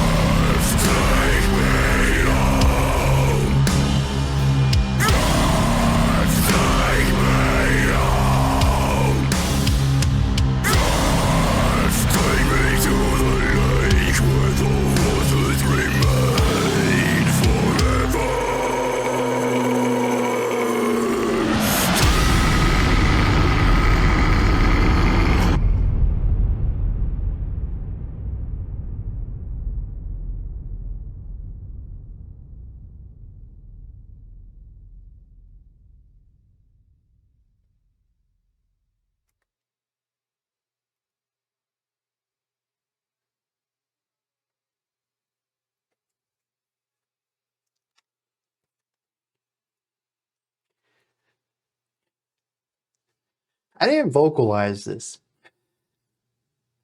About 2-3 minutes into that song, I was thinking to myself, maybe I am desensitized to this. Abuse ritual is a bit, normalish for me. And this song's really not pushing any of my buttons either. It's not too extreme. It's still heavy. I can still objectively say this is a gnarly vocal tone, that these guitars are massive. But something about it just, I don't know, it wasn't like hitting the way the album started. And as soon as I started getting comfortable in that, they dropped the ending. And you have no idea how chaotic it got in my mind as I attempted to reconcile these two ideas of, I am acclimating to this, And there's no way I could have been ready for this. Just roller coaster ride. Absolutely bonkers. And I wonder if that's purposeful too, because we really haven't had any crazy, noisy sections in a while. Like I mentioned, Abuse Ritual was fairly straightforward, and the beginning of this also kind of didn't lean into any sort of weirdness or ultra heaviness or antagonistic tones. It kind of stuck with the pretty straightforward deathcore sounds.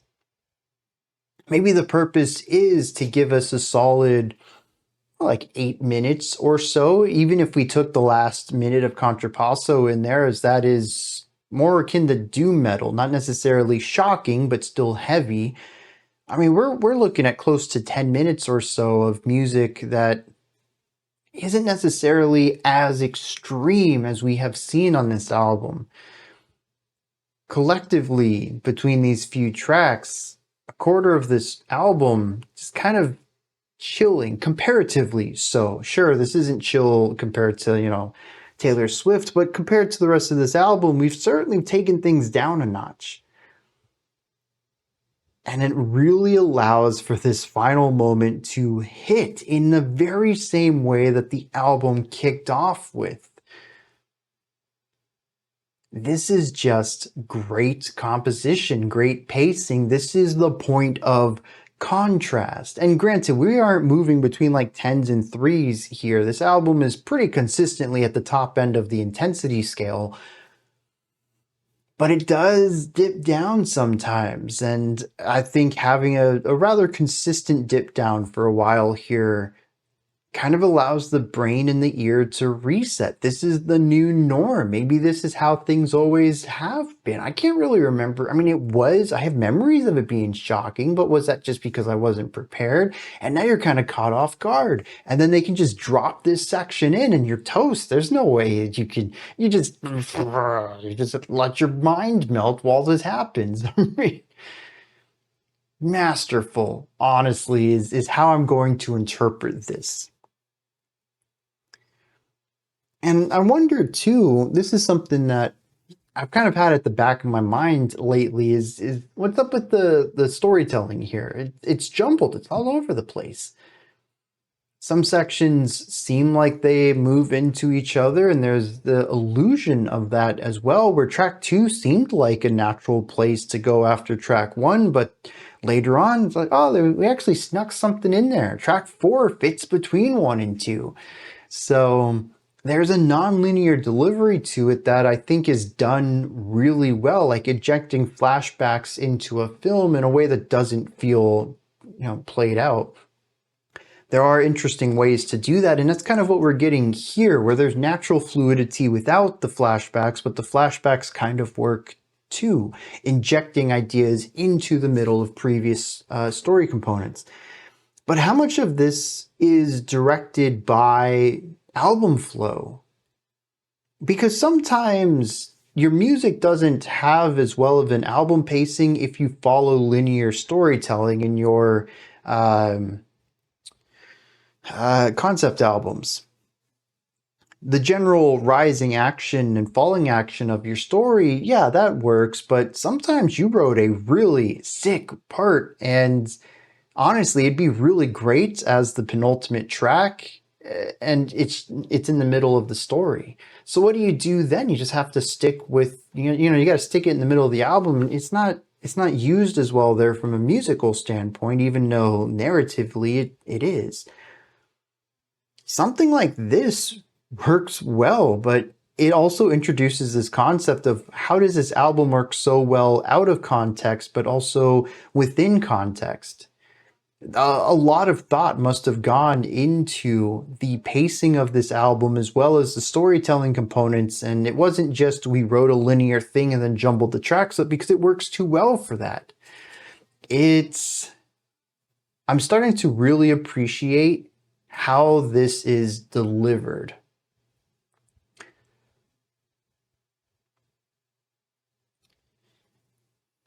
Aside from that, though, It's filthy, it's gnarly, it's a grotesque track. It's got all the cornerstones of Deathstone in it. Deathstone of Deathcore.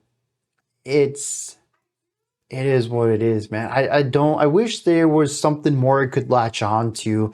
Melodic ideas or harmonic concepts, shifting emotional atmospheres for, well, I was going to say for an album that has as many different emotions to it, which, yeah, I mean, we do have regret in here. We have sorrow, we have pain and suffering at the beginning of the track, at the beginning of the album. They're all kind of represented with the same type of animosity, which does work. I think every track's lyrical themes do match with the emotional energy of the music. It doesn't provide for a lot of nuance from that perspective. So I don't really have a lot to dig into there either.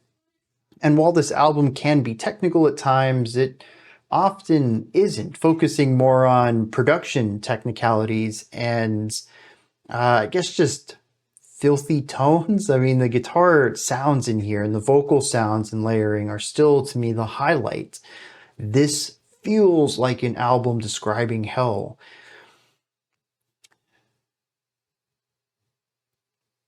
But there's just not a lot for me to comment on that's differing from track to track. And that's fine. Some songs do what they, or some albums do what they do very well. This is a problem I've run into in the past as well. And that's why I try to come up with interesting things to talk about, even if it's not specifics of each track. But I mean, here we are with the final 9 minutes, I guess final 10th of this almost, 9:45. And I feel like I've exhausted what I need to say about what they generally do. And what they generally do is also what most of the songs are. So there's not a lot of specifics to dive into. I am hoping that these final two tracks have something for me to bring up, but if not, I may just roll them together, give some final thoughts, hit some lyrics, and then call it a day. With that said, though, parting soliloquy. What was he talking about here? Okay. I didn't even really give myself time to think about this. I literally read the final few stanzas and unpaused the recording. This is heavy and puts a lot of perspective on this I wasn't expecting. While I do think that deathcore in general is filled with shock value and a lot of more extreme metals focus on shock value lyrics, there is something of depth here.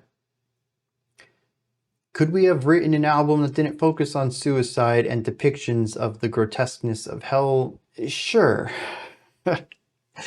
But I do think that they're introducing something a bit more human to this, granted right at the bend into the final portion of this work of art, but it is here nonetheless. It talks about a character who watches from across the lake where the waters remain forever still.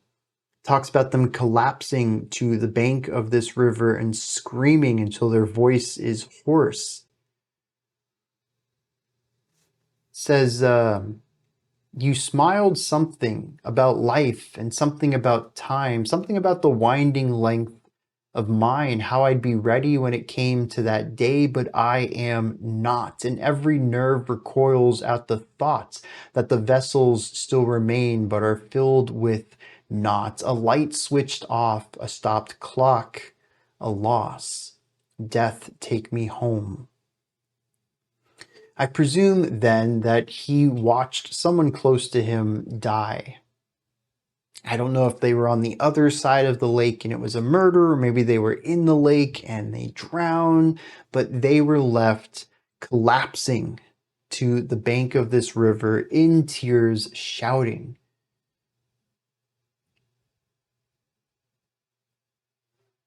And I believe that this is probably the inciting incident that destroyed their mental health and left them to where we found them, on the first track, with the noose in front of them, wanting peace.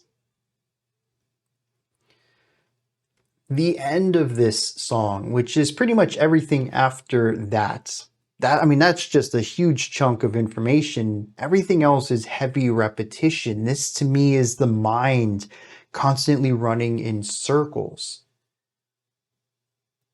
It says, the cloak flaps blackly and my fingers map the line across the writing on your monuments of life and death and time. And I hope to God the next passage on the waiting raft is mine. Please don't leave me here between life and death and time. These phrases repeated over and over again, the idea of not wanting to be left here. Not just between life and death, where they are still alive and someone close to them is death, but also time. I think this is a very fascinating part of this album. The perspective of the loss of time after you lose someone. How things feel like they rapidly move after that point, but stand still infinitely. It's this moment is locked and trapped in something you keep with you forever.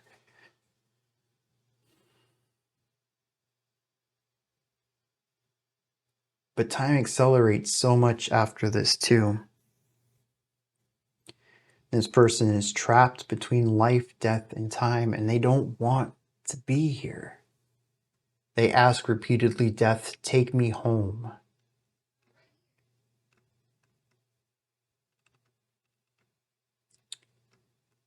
Yeah. And of course, as I had mentioned, all of this repetition, we move away from descriptions of things almost passively into this highly emotional focus on the same ideas over and over. Don't leave me here, take me. I keep replaying this moment in my mind. I want to get rid of that. And of course, this is where the track enters its most disgusting, gnarly stuff. It's where I got caught off guard.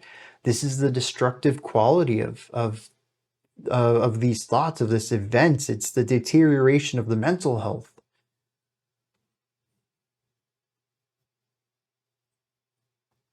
I was not expecting to come around to this album, and I think generally speaking I'm still not, but this introduces a very interesting wrench in my understanding of the album. Because up to this point we haven't really talked too much about mental health, about inciting incidents, about how someone could come to the point of having the noose tied in front of them standing on that chair. We have listened to some really good mental health awareness albums in the past, and this tiptoed around some of the same ideas, but never had that same connection as some of the previous ones. And right here, I think they're treading a fine line. They really have 2 tracks left to stick the landing, which ultimately isn't enough, and I don't know if it can offset some of the awful biblical depictions on the album. That definitely, to me, they're there for the shock value of it. It's not necessarily a mental health album, but they're starting to pull things back here, and I'm curious how far they're wanting to take it. Regardless, I find this track, lyrically at least, to be the strongest one I've heard thus far. And it is probably going to be one that sticks with me in the long run. A dying god coming into human flesh. That's our penultimate track title.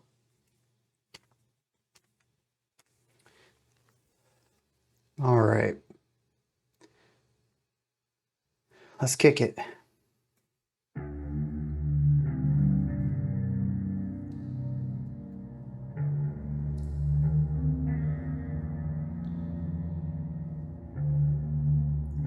This is something I miss a little bit of taking the breaks to talk about what I'm feeling and analysis and stuff like that. Going from the intensity of track 8 into this would have been wild in real time.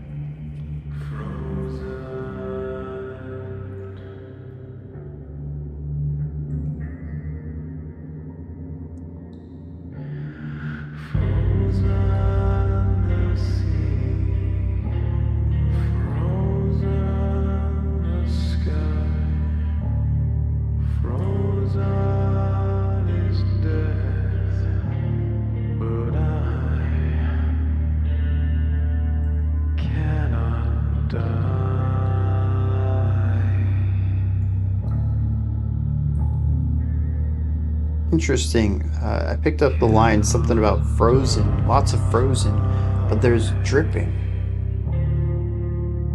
Is that supposed to signify it melting? As the snow falls to cover this soul, and all is cold and cold.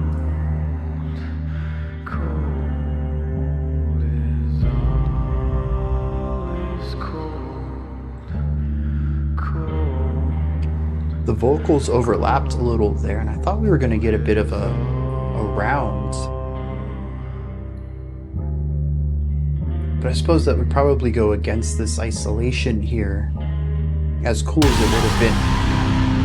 it would have been musically.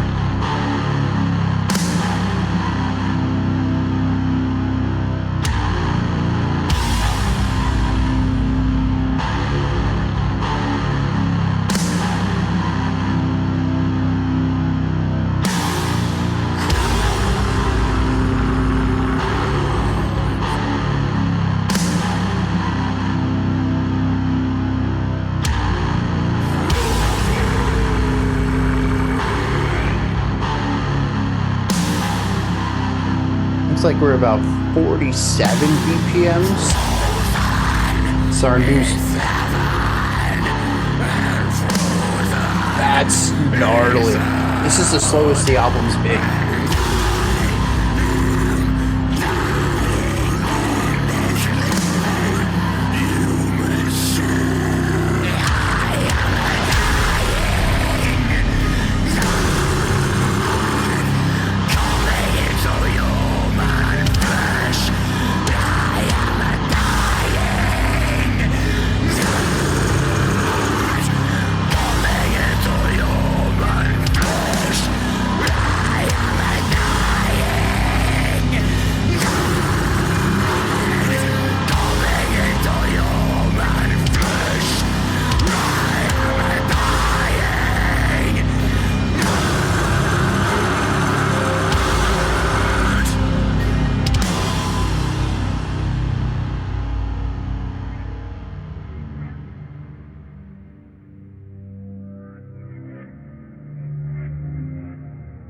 Alright, so probably our most doomish section of the track,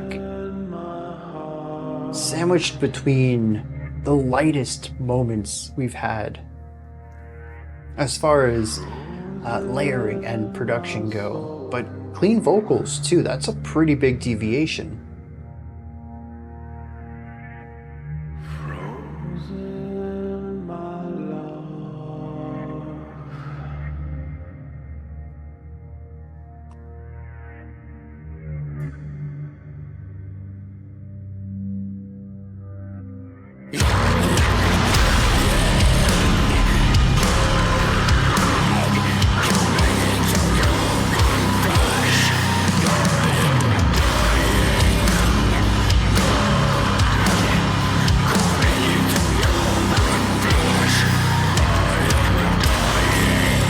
A rare peek at clean vocals layered against the harshes.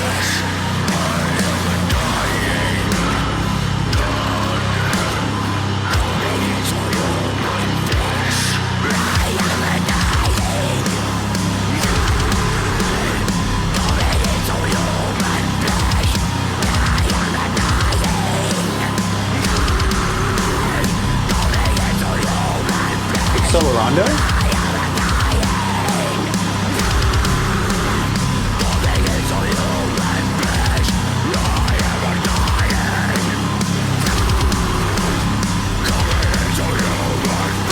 I don't think so.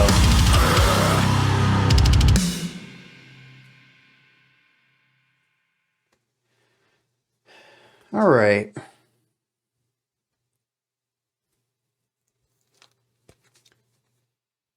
I had mentioned previously that Abuse Ritual was probably the track that I felt fit least coherently with the album, and that the ending of it just sort of droned on. It's just the one idea over and over.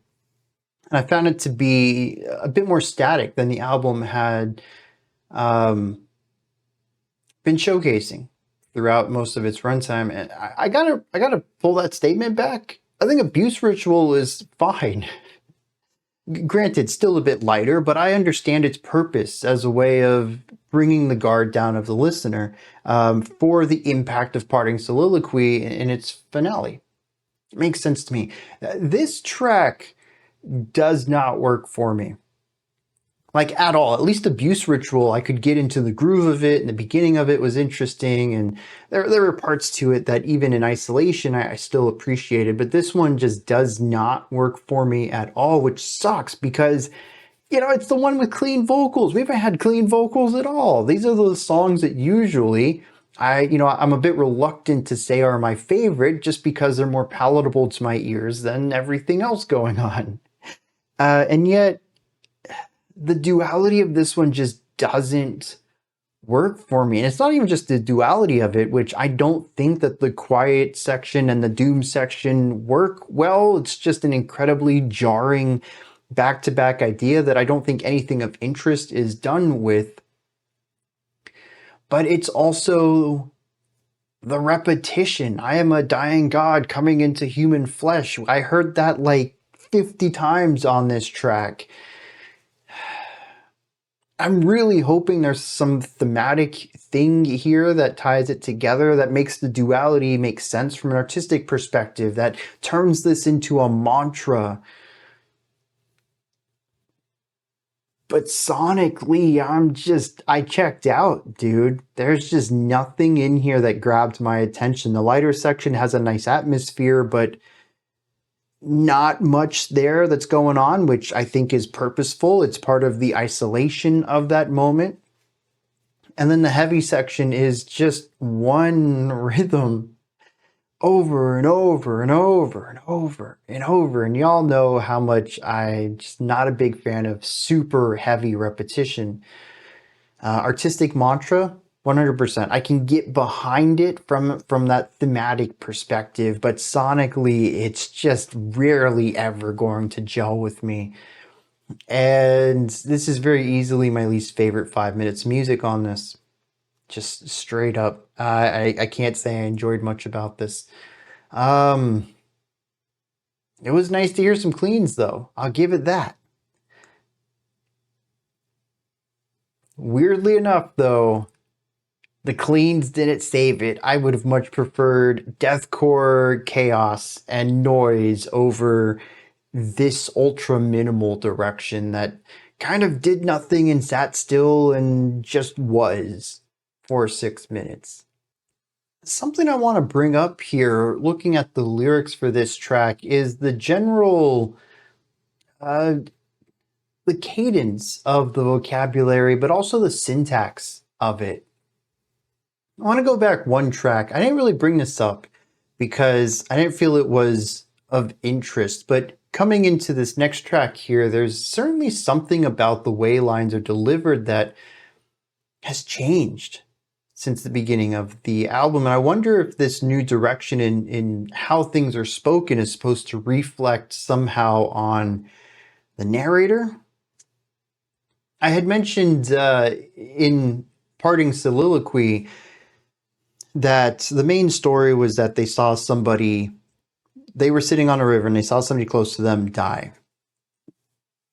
And that they fell to the bank and screamed until their voice was hoarse. But I never read you the exact words. says, and I collapse to the bank still green and scream hoarse with the whispers of the leaves, and you were bountiful then, and I asked you why. Small, frail, dependent, I should have watched you walk from the shoreline, gray. You smiled something about life and something about time. There's a really interesting inverse of things. It wasn't a green bank, it was a bank still green. I didn't have a hoarse throat as I screamed hoarse.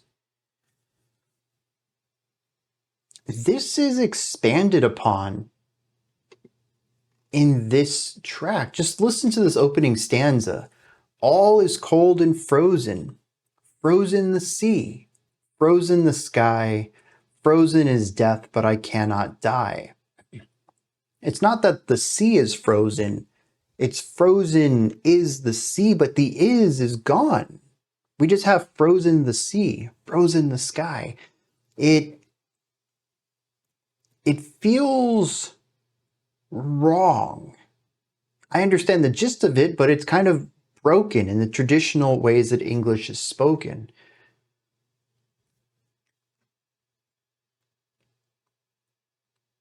And then states that frozen is heaven and frozen is hell, and I am dying in this living human shell. I am a dying God coming into human flesh. All right. This statement has the correct grammar, but it's only here when we are at the most grotesque. And we'll actually see, we come back into the inverse as we dip down into that third section, the return to the quiet moment. There's only 3 lines: frozen my heart, frozen my soul, frozen my love. We return back to a look at the humanity. Granted, it is frozen, it is gone, it is leaving this person, but it is a reflection on their humanity. And as soon as we push past that and look at the reality of the situation, the grotesqueness of it, the grammar comes back into focus. I am a dying God coming into human flesh.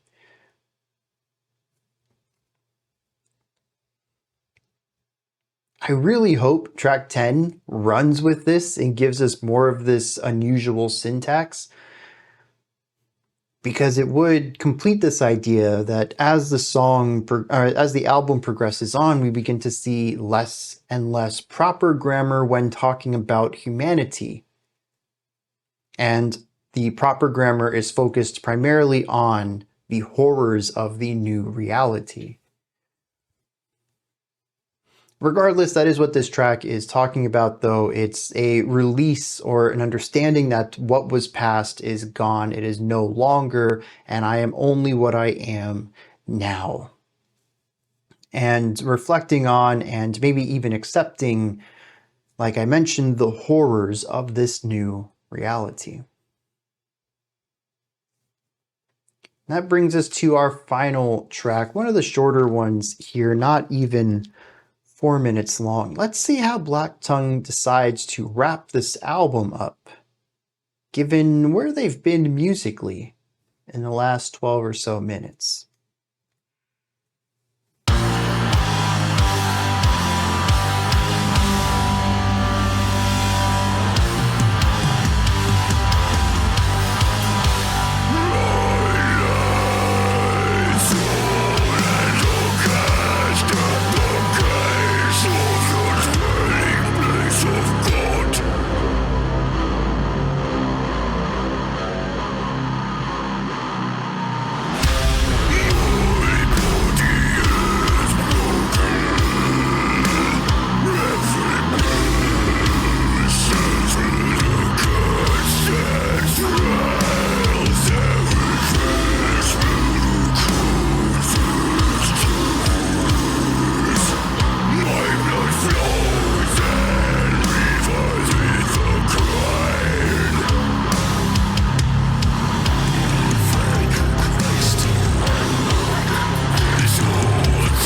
There is an interesting guitar line over here, kind of tucked beneath everything with a thinner, less dense tone. It was very melodic, but it was like an Easter egg.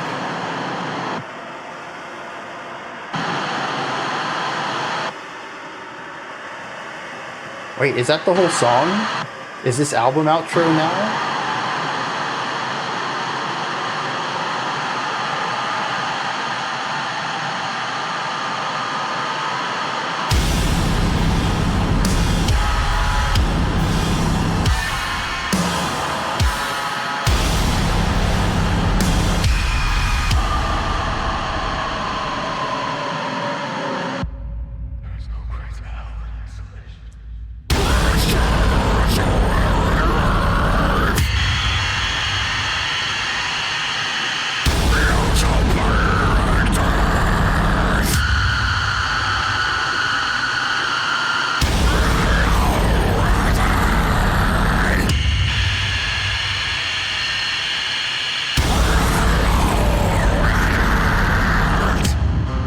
I've talked about the enunciation before and the production on the vocals, and in that moment I couldn't hear a single syllable.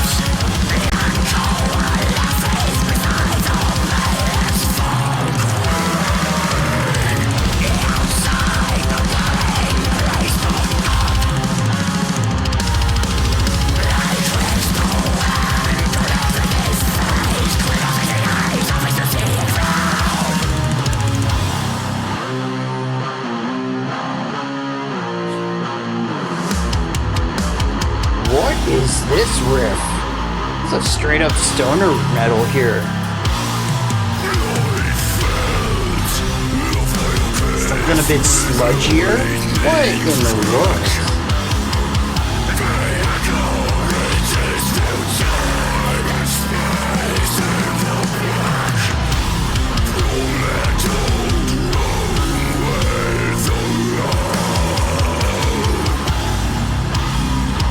Interesting phrasing, but we are in 4/4.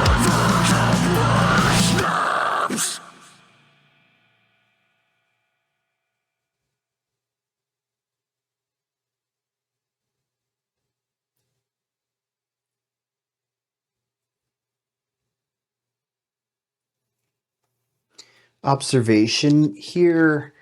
That's not a very satisfying ending.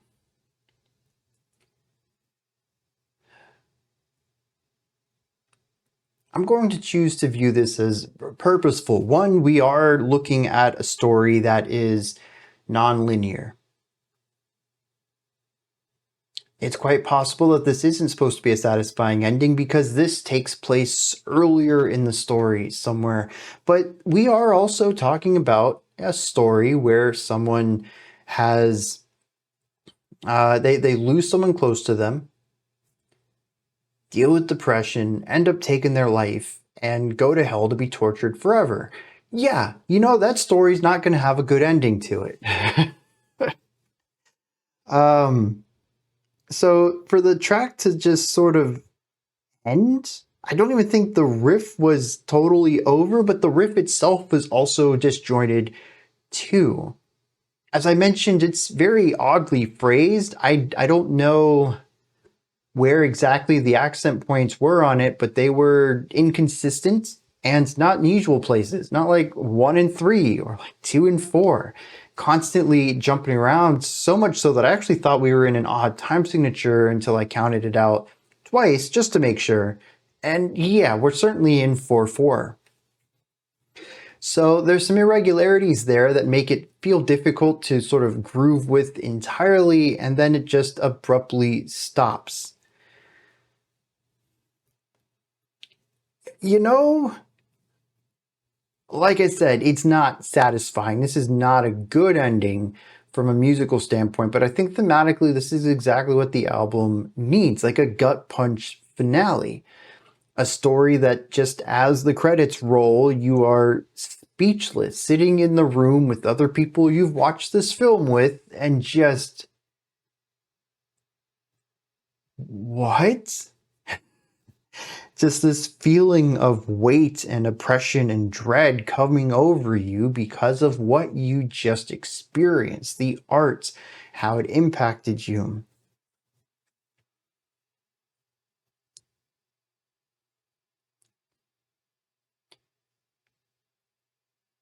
Beyond that, though, this song does one thing a bit different and a bit unique. This reminds me of, I'm sure there are other bands, but my exposure to deathcore is very limited. And I just blanked out on their band. Anyways, Lorna Shore. One of the things that kind of lost me with Lorna Shore and why I enjoyed their first couple of songs I ever experienced from them and why I kind of didn't keep up with their releases is because a lot of them end with this extremity. What we experienced here, the dial-up noises used to contrast intense weight, a breakdown made of noise, not music, but sonic elements. Pairing that with some of the filthiest, gnarliest, deepest, lowest, harsh vocals a human could make. That's probably hyperbolic, but roll with it. It works here, and I kind of wish it had wrapped the album up rather than existed right up to the end. Because we got this until the ending. This was a breakdown before the final part of the track here. But I think this works as an album ending, not a track ending. This is the type of gut punch, ultra weight noise that absolutely sums up an experience and should not be summing up every single experience. I like that they were a bit more, they had restraint with it. I believe there was one other track where we hit a pretty gnarly breakdown with lots of filthy guitar sounds and stuff happening. But honestly, I think it was only 2 or 3 times on this album that we got it, and I'm glad that this one is at the end of the album. It certainly creates a feeling of finality that none of the other disgusting moments did. This feels like the end. I really appreciate that. Particularly because I'm not a big fan of these moments, but I also feel like repeat exposure to them diminishes their effect, which I'm going to roll this into my final topic probably. This song was not very intense to me. I don't know if I am getting more acclimated to their sound over the course of this. Maybe Contrapasso and the beginning of, and Abuse Ritual and the beginning of Parting Soliloquy really weren't that intense, but maybe they were. And I was just used to it. All I know is that on the back half of this album, I found myself questioning more than once on most of the tracks, am I desensitized to this sound? I don't know. I do know that I had more jarring, jump scare, harsh reactions to the music within the first 4 to 5 tracks than I did on tracks 6 through 10. But I think that's what makes moments like the end of Parting Soliloquy and the penultimate moment of track 10, Crippled, before the, whatever this thing's called, before the dwelling place of God. I think it's what makes them have impacts. Either I am becoming acclimated or the music is diminishing. Either way, these moments reminds me that that there's still more depth to this, that there is still further we can go into the realms of disgusting, overbearing, punishing music. Or I'm punishing sound might be another way to go about that.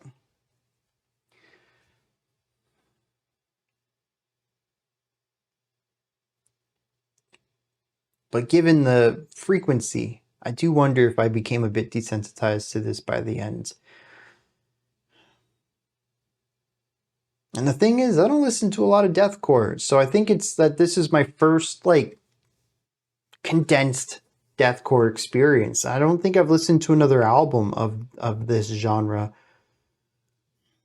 Not a full album. Anyways, EPs. Yeah, like I said, I checked out a couple of Lorna Shore's EPs a couple years back. The Pain Remains, is that what it was called? Like a 3-track EP. Not long enough to really get acclimated to, you know? Y'all let me know if this is not my first deathcore full experience.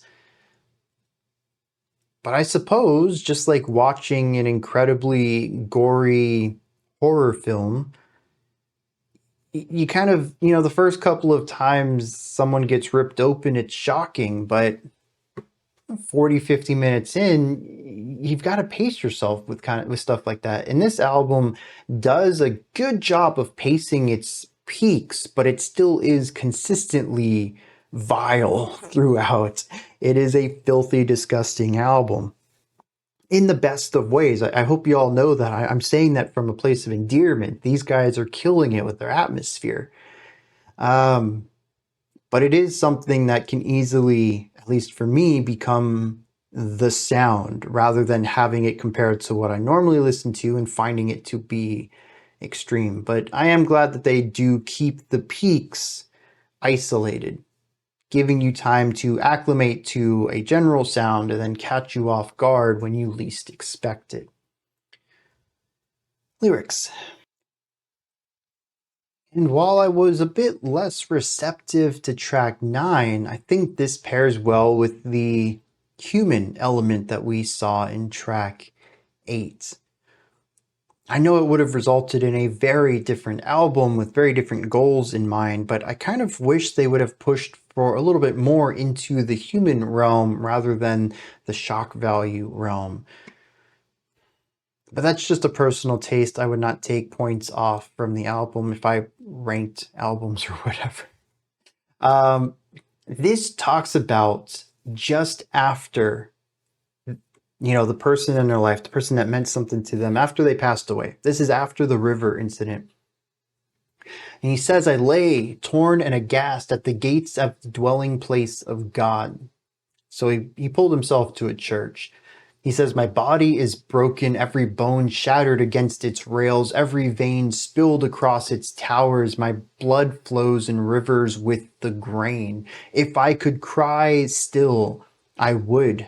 But all my tears are spent. My mouth shudders the words I screamed as I pounded on those unmoving doors, my silent lament. This is somebody who is dealing with really heavy issues. Depression has overcome them. Like I said, this incident has shook their mental health. And they went to the church for help. They wanted guidance through this, and the doors never moved. They tried so hard to get in, talking about metaphorically their blood flowing across in rivers, that their mouth shudders. They can't cry, they can't scream. They have pushed their body to the brink to find help through connection with others. I don't think this is necessarily an anti-religion thing as much as this person not being able to connect with anyone in their society, almost being shunned entirely even by the church. It says there is no greater hell than isolation, and so as you were in life, you shall be in death, alone within, alone without. I love how often we see these lines being repeated. We have the idea of crying, but not being able to. The idea of screaming so much that you tear your throat apart. You are screamed hoarse. Remember we were talking about that from, was that Parting Soliloquy? The body being broken. Veins of blood spilling across. I mean, these are all things that we have seen throughout the album. This is almost a medley of lines, or at least ideas repurposed and combined for this finale. The only thing we don't really see too much of is ice. It's freezing. I think that's really the only like thematic element that isn't popping up here. This is a great way to wrap everything up thematically, though, at least from the lyrical side of things. It mentions that from beyond, a crystal hand caresses his face and closes the eyes of his unseeing frown outside the dwelling place of God. And this, as we mentioned way back in track 1, is some sort of unseen force that guides our narrator to suicide. It's the one that reassures them that the noose is the key to the gate. And we actually finally get that. As I mentioned earlier on, I think I spoiled myself reading the context on track 1, and I opted not to for all the other tracks. So if there's been anything that I've missed that was foreshadowed or something like that, let me know. But I do think it'd be pretty cool that, much like a good thriller film, you kind of listen to the whole thing once, understand what it's about, and then go back and see how everything gets lined up like dominoes. Because right here, it says, I felt that final kiss with lightning's crack. The echo reaches through time and space in the black from that old room with the rope as my vertebrae snaps. This absolutely reinforces the idea that track 1 is a suicide and that it is a noose and he has hung himself. The vertebrae snapping, a room with a rope in it. And yeah, and now you can take that information back to the first song and start to piece together what all of this means. Yeah, I'm a bit disappointed that that happened to me, but I really wasn't expecting a non-linear concept album either. Who does that? It is quite rare. So I do think ultimately it helped. I think one of the worst analyses that I can have and deliver on is one where I'm just totally lost all of the time. I don't think that's great. For me, it's just a frustrating listen. For y'all, it probably isn't a fun watch. I don't see the entertainment value in that. So I'm glad that I did get that little bit of info to base things off of. But I don't think that that's the intended way to listen to this either. I think both of those things can be true. But also, this track ends with a recounting of the suicide. As the vertebrae snaps, life just ends, as does the song, but it also does bring us back to the beginning of this tale. So it isn't something that I think necessarily sits as a finale to this track. Time-wise, it sits way early, somewhere between the river incident and track 1. So I think the fact that it doesn't end nice and neat, it isn't a nice sharp finale, makes perfect sense. All right, so this is my last video of the month. Happy holidays, everyone. This is the last album we checked out this year. That cracks me up. Okay, I'm going to start my usual winter break here. I will be back on January 4th. We do have a live stream tomorrow. I forgot about that. So I'll see you all tomorrow morning. For me anyways, 11 a.m. Eastern Standard Time, 4 p.m. UTC. We need to do a live stream. It's like 2.5 hours. We're going to listen to some great music, good conversation, great company. If you can make it, I suggest you do. I'll then take 2 weeks off and be back on Sunday, January 4th for the first live stream of 2026. And then the following Monday, January 5th, we will start next year's reactions. This album to wrap the year up. These are my thoughts on Black Tongue's, whatever this is called, Nadir. Let me know what you thought of this. Put your thoughts, opinions, perspectives into the comment section. Above that, in the description box. Y'all know the drill. Here's my link tree. You can find stuff in there. Above that, like, subscribe, ring the bell. It's going to wrap that one up. Y'all, thank you so much for a fantastic 2025. Looking forward to a fantastic 2026. I know we're going to have it because the music is going to be great. The conversation is going to be great. The community is excellent as always. There is no way next year is going to be bad for the channel or any worse. I feel like every year just continues to improve upon the last. Happy holidays if you celebrate any. If you don't, have a fantastic beginning of winter. I'll catch y'all in January. Until next time, remember to be critical, not cynical, of the music you listen to, and have a fantastic morning, afternoon, or evening, whenever you choose to watch my videos.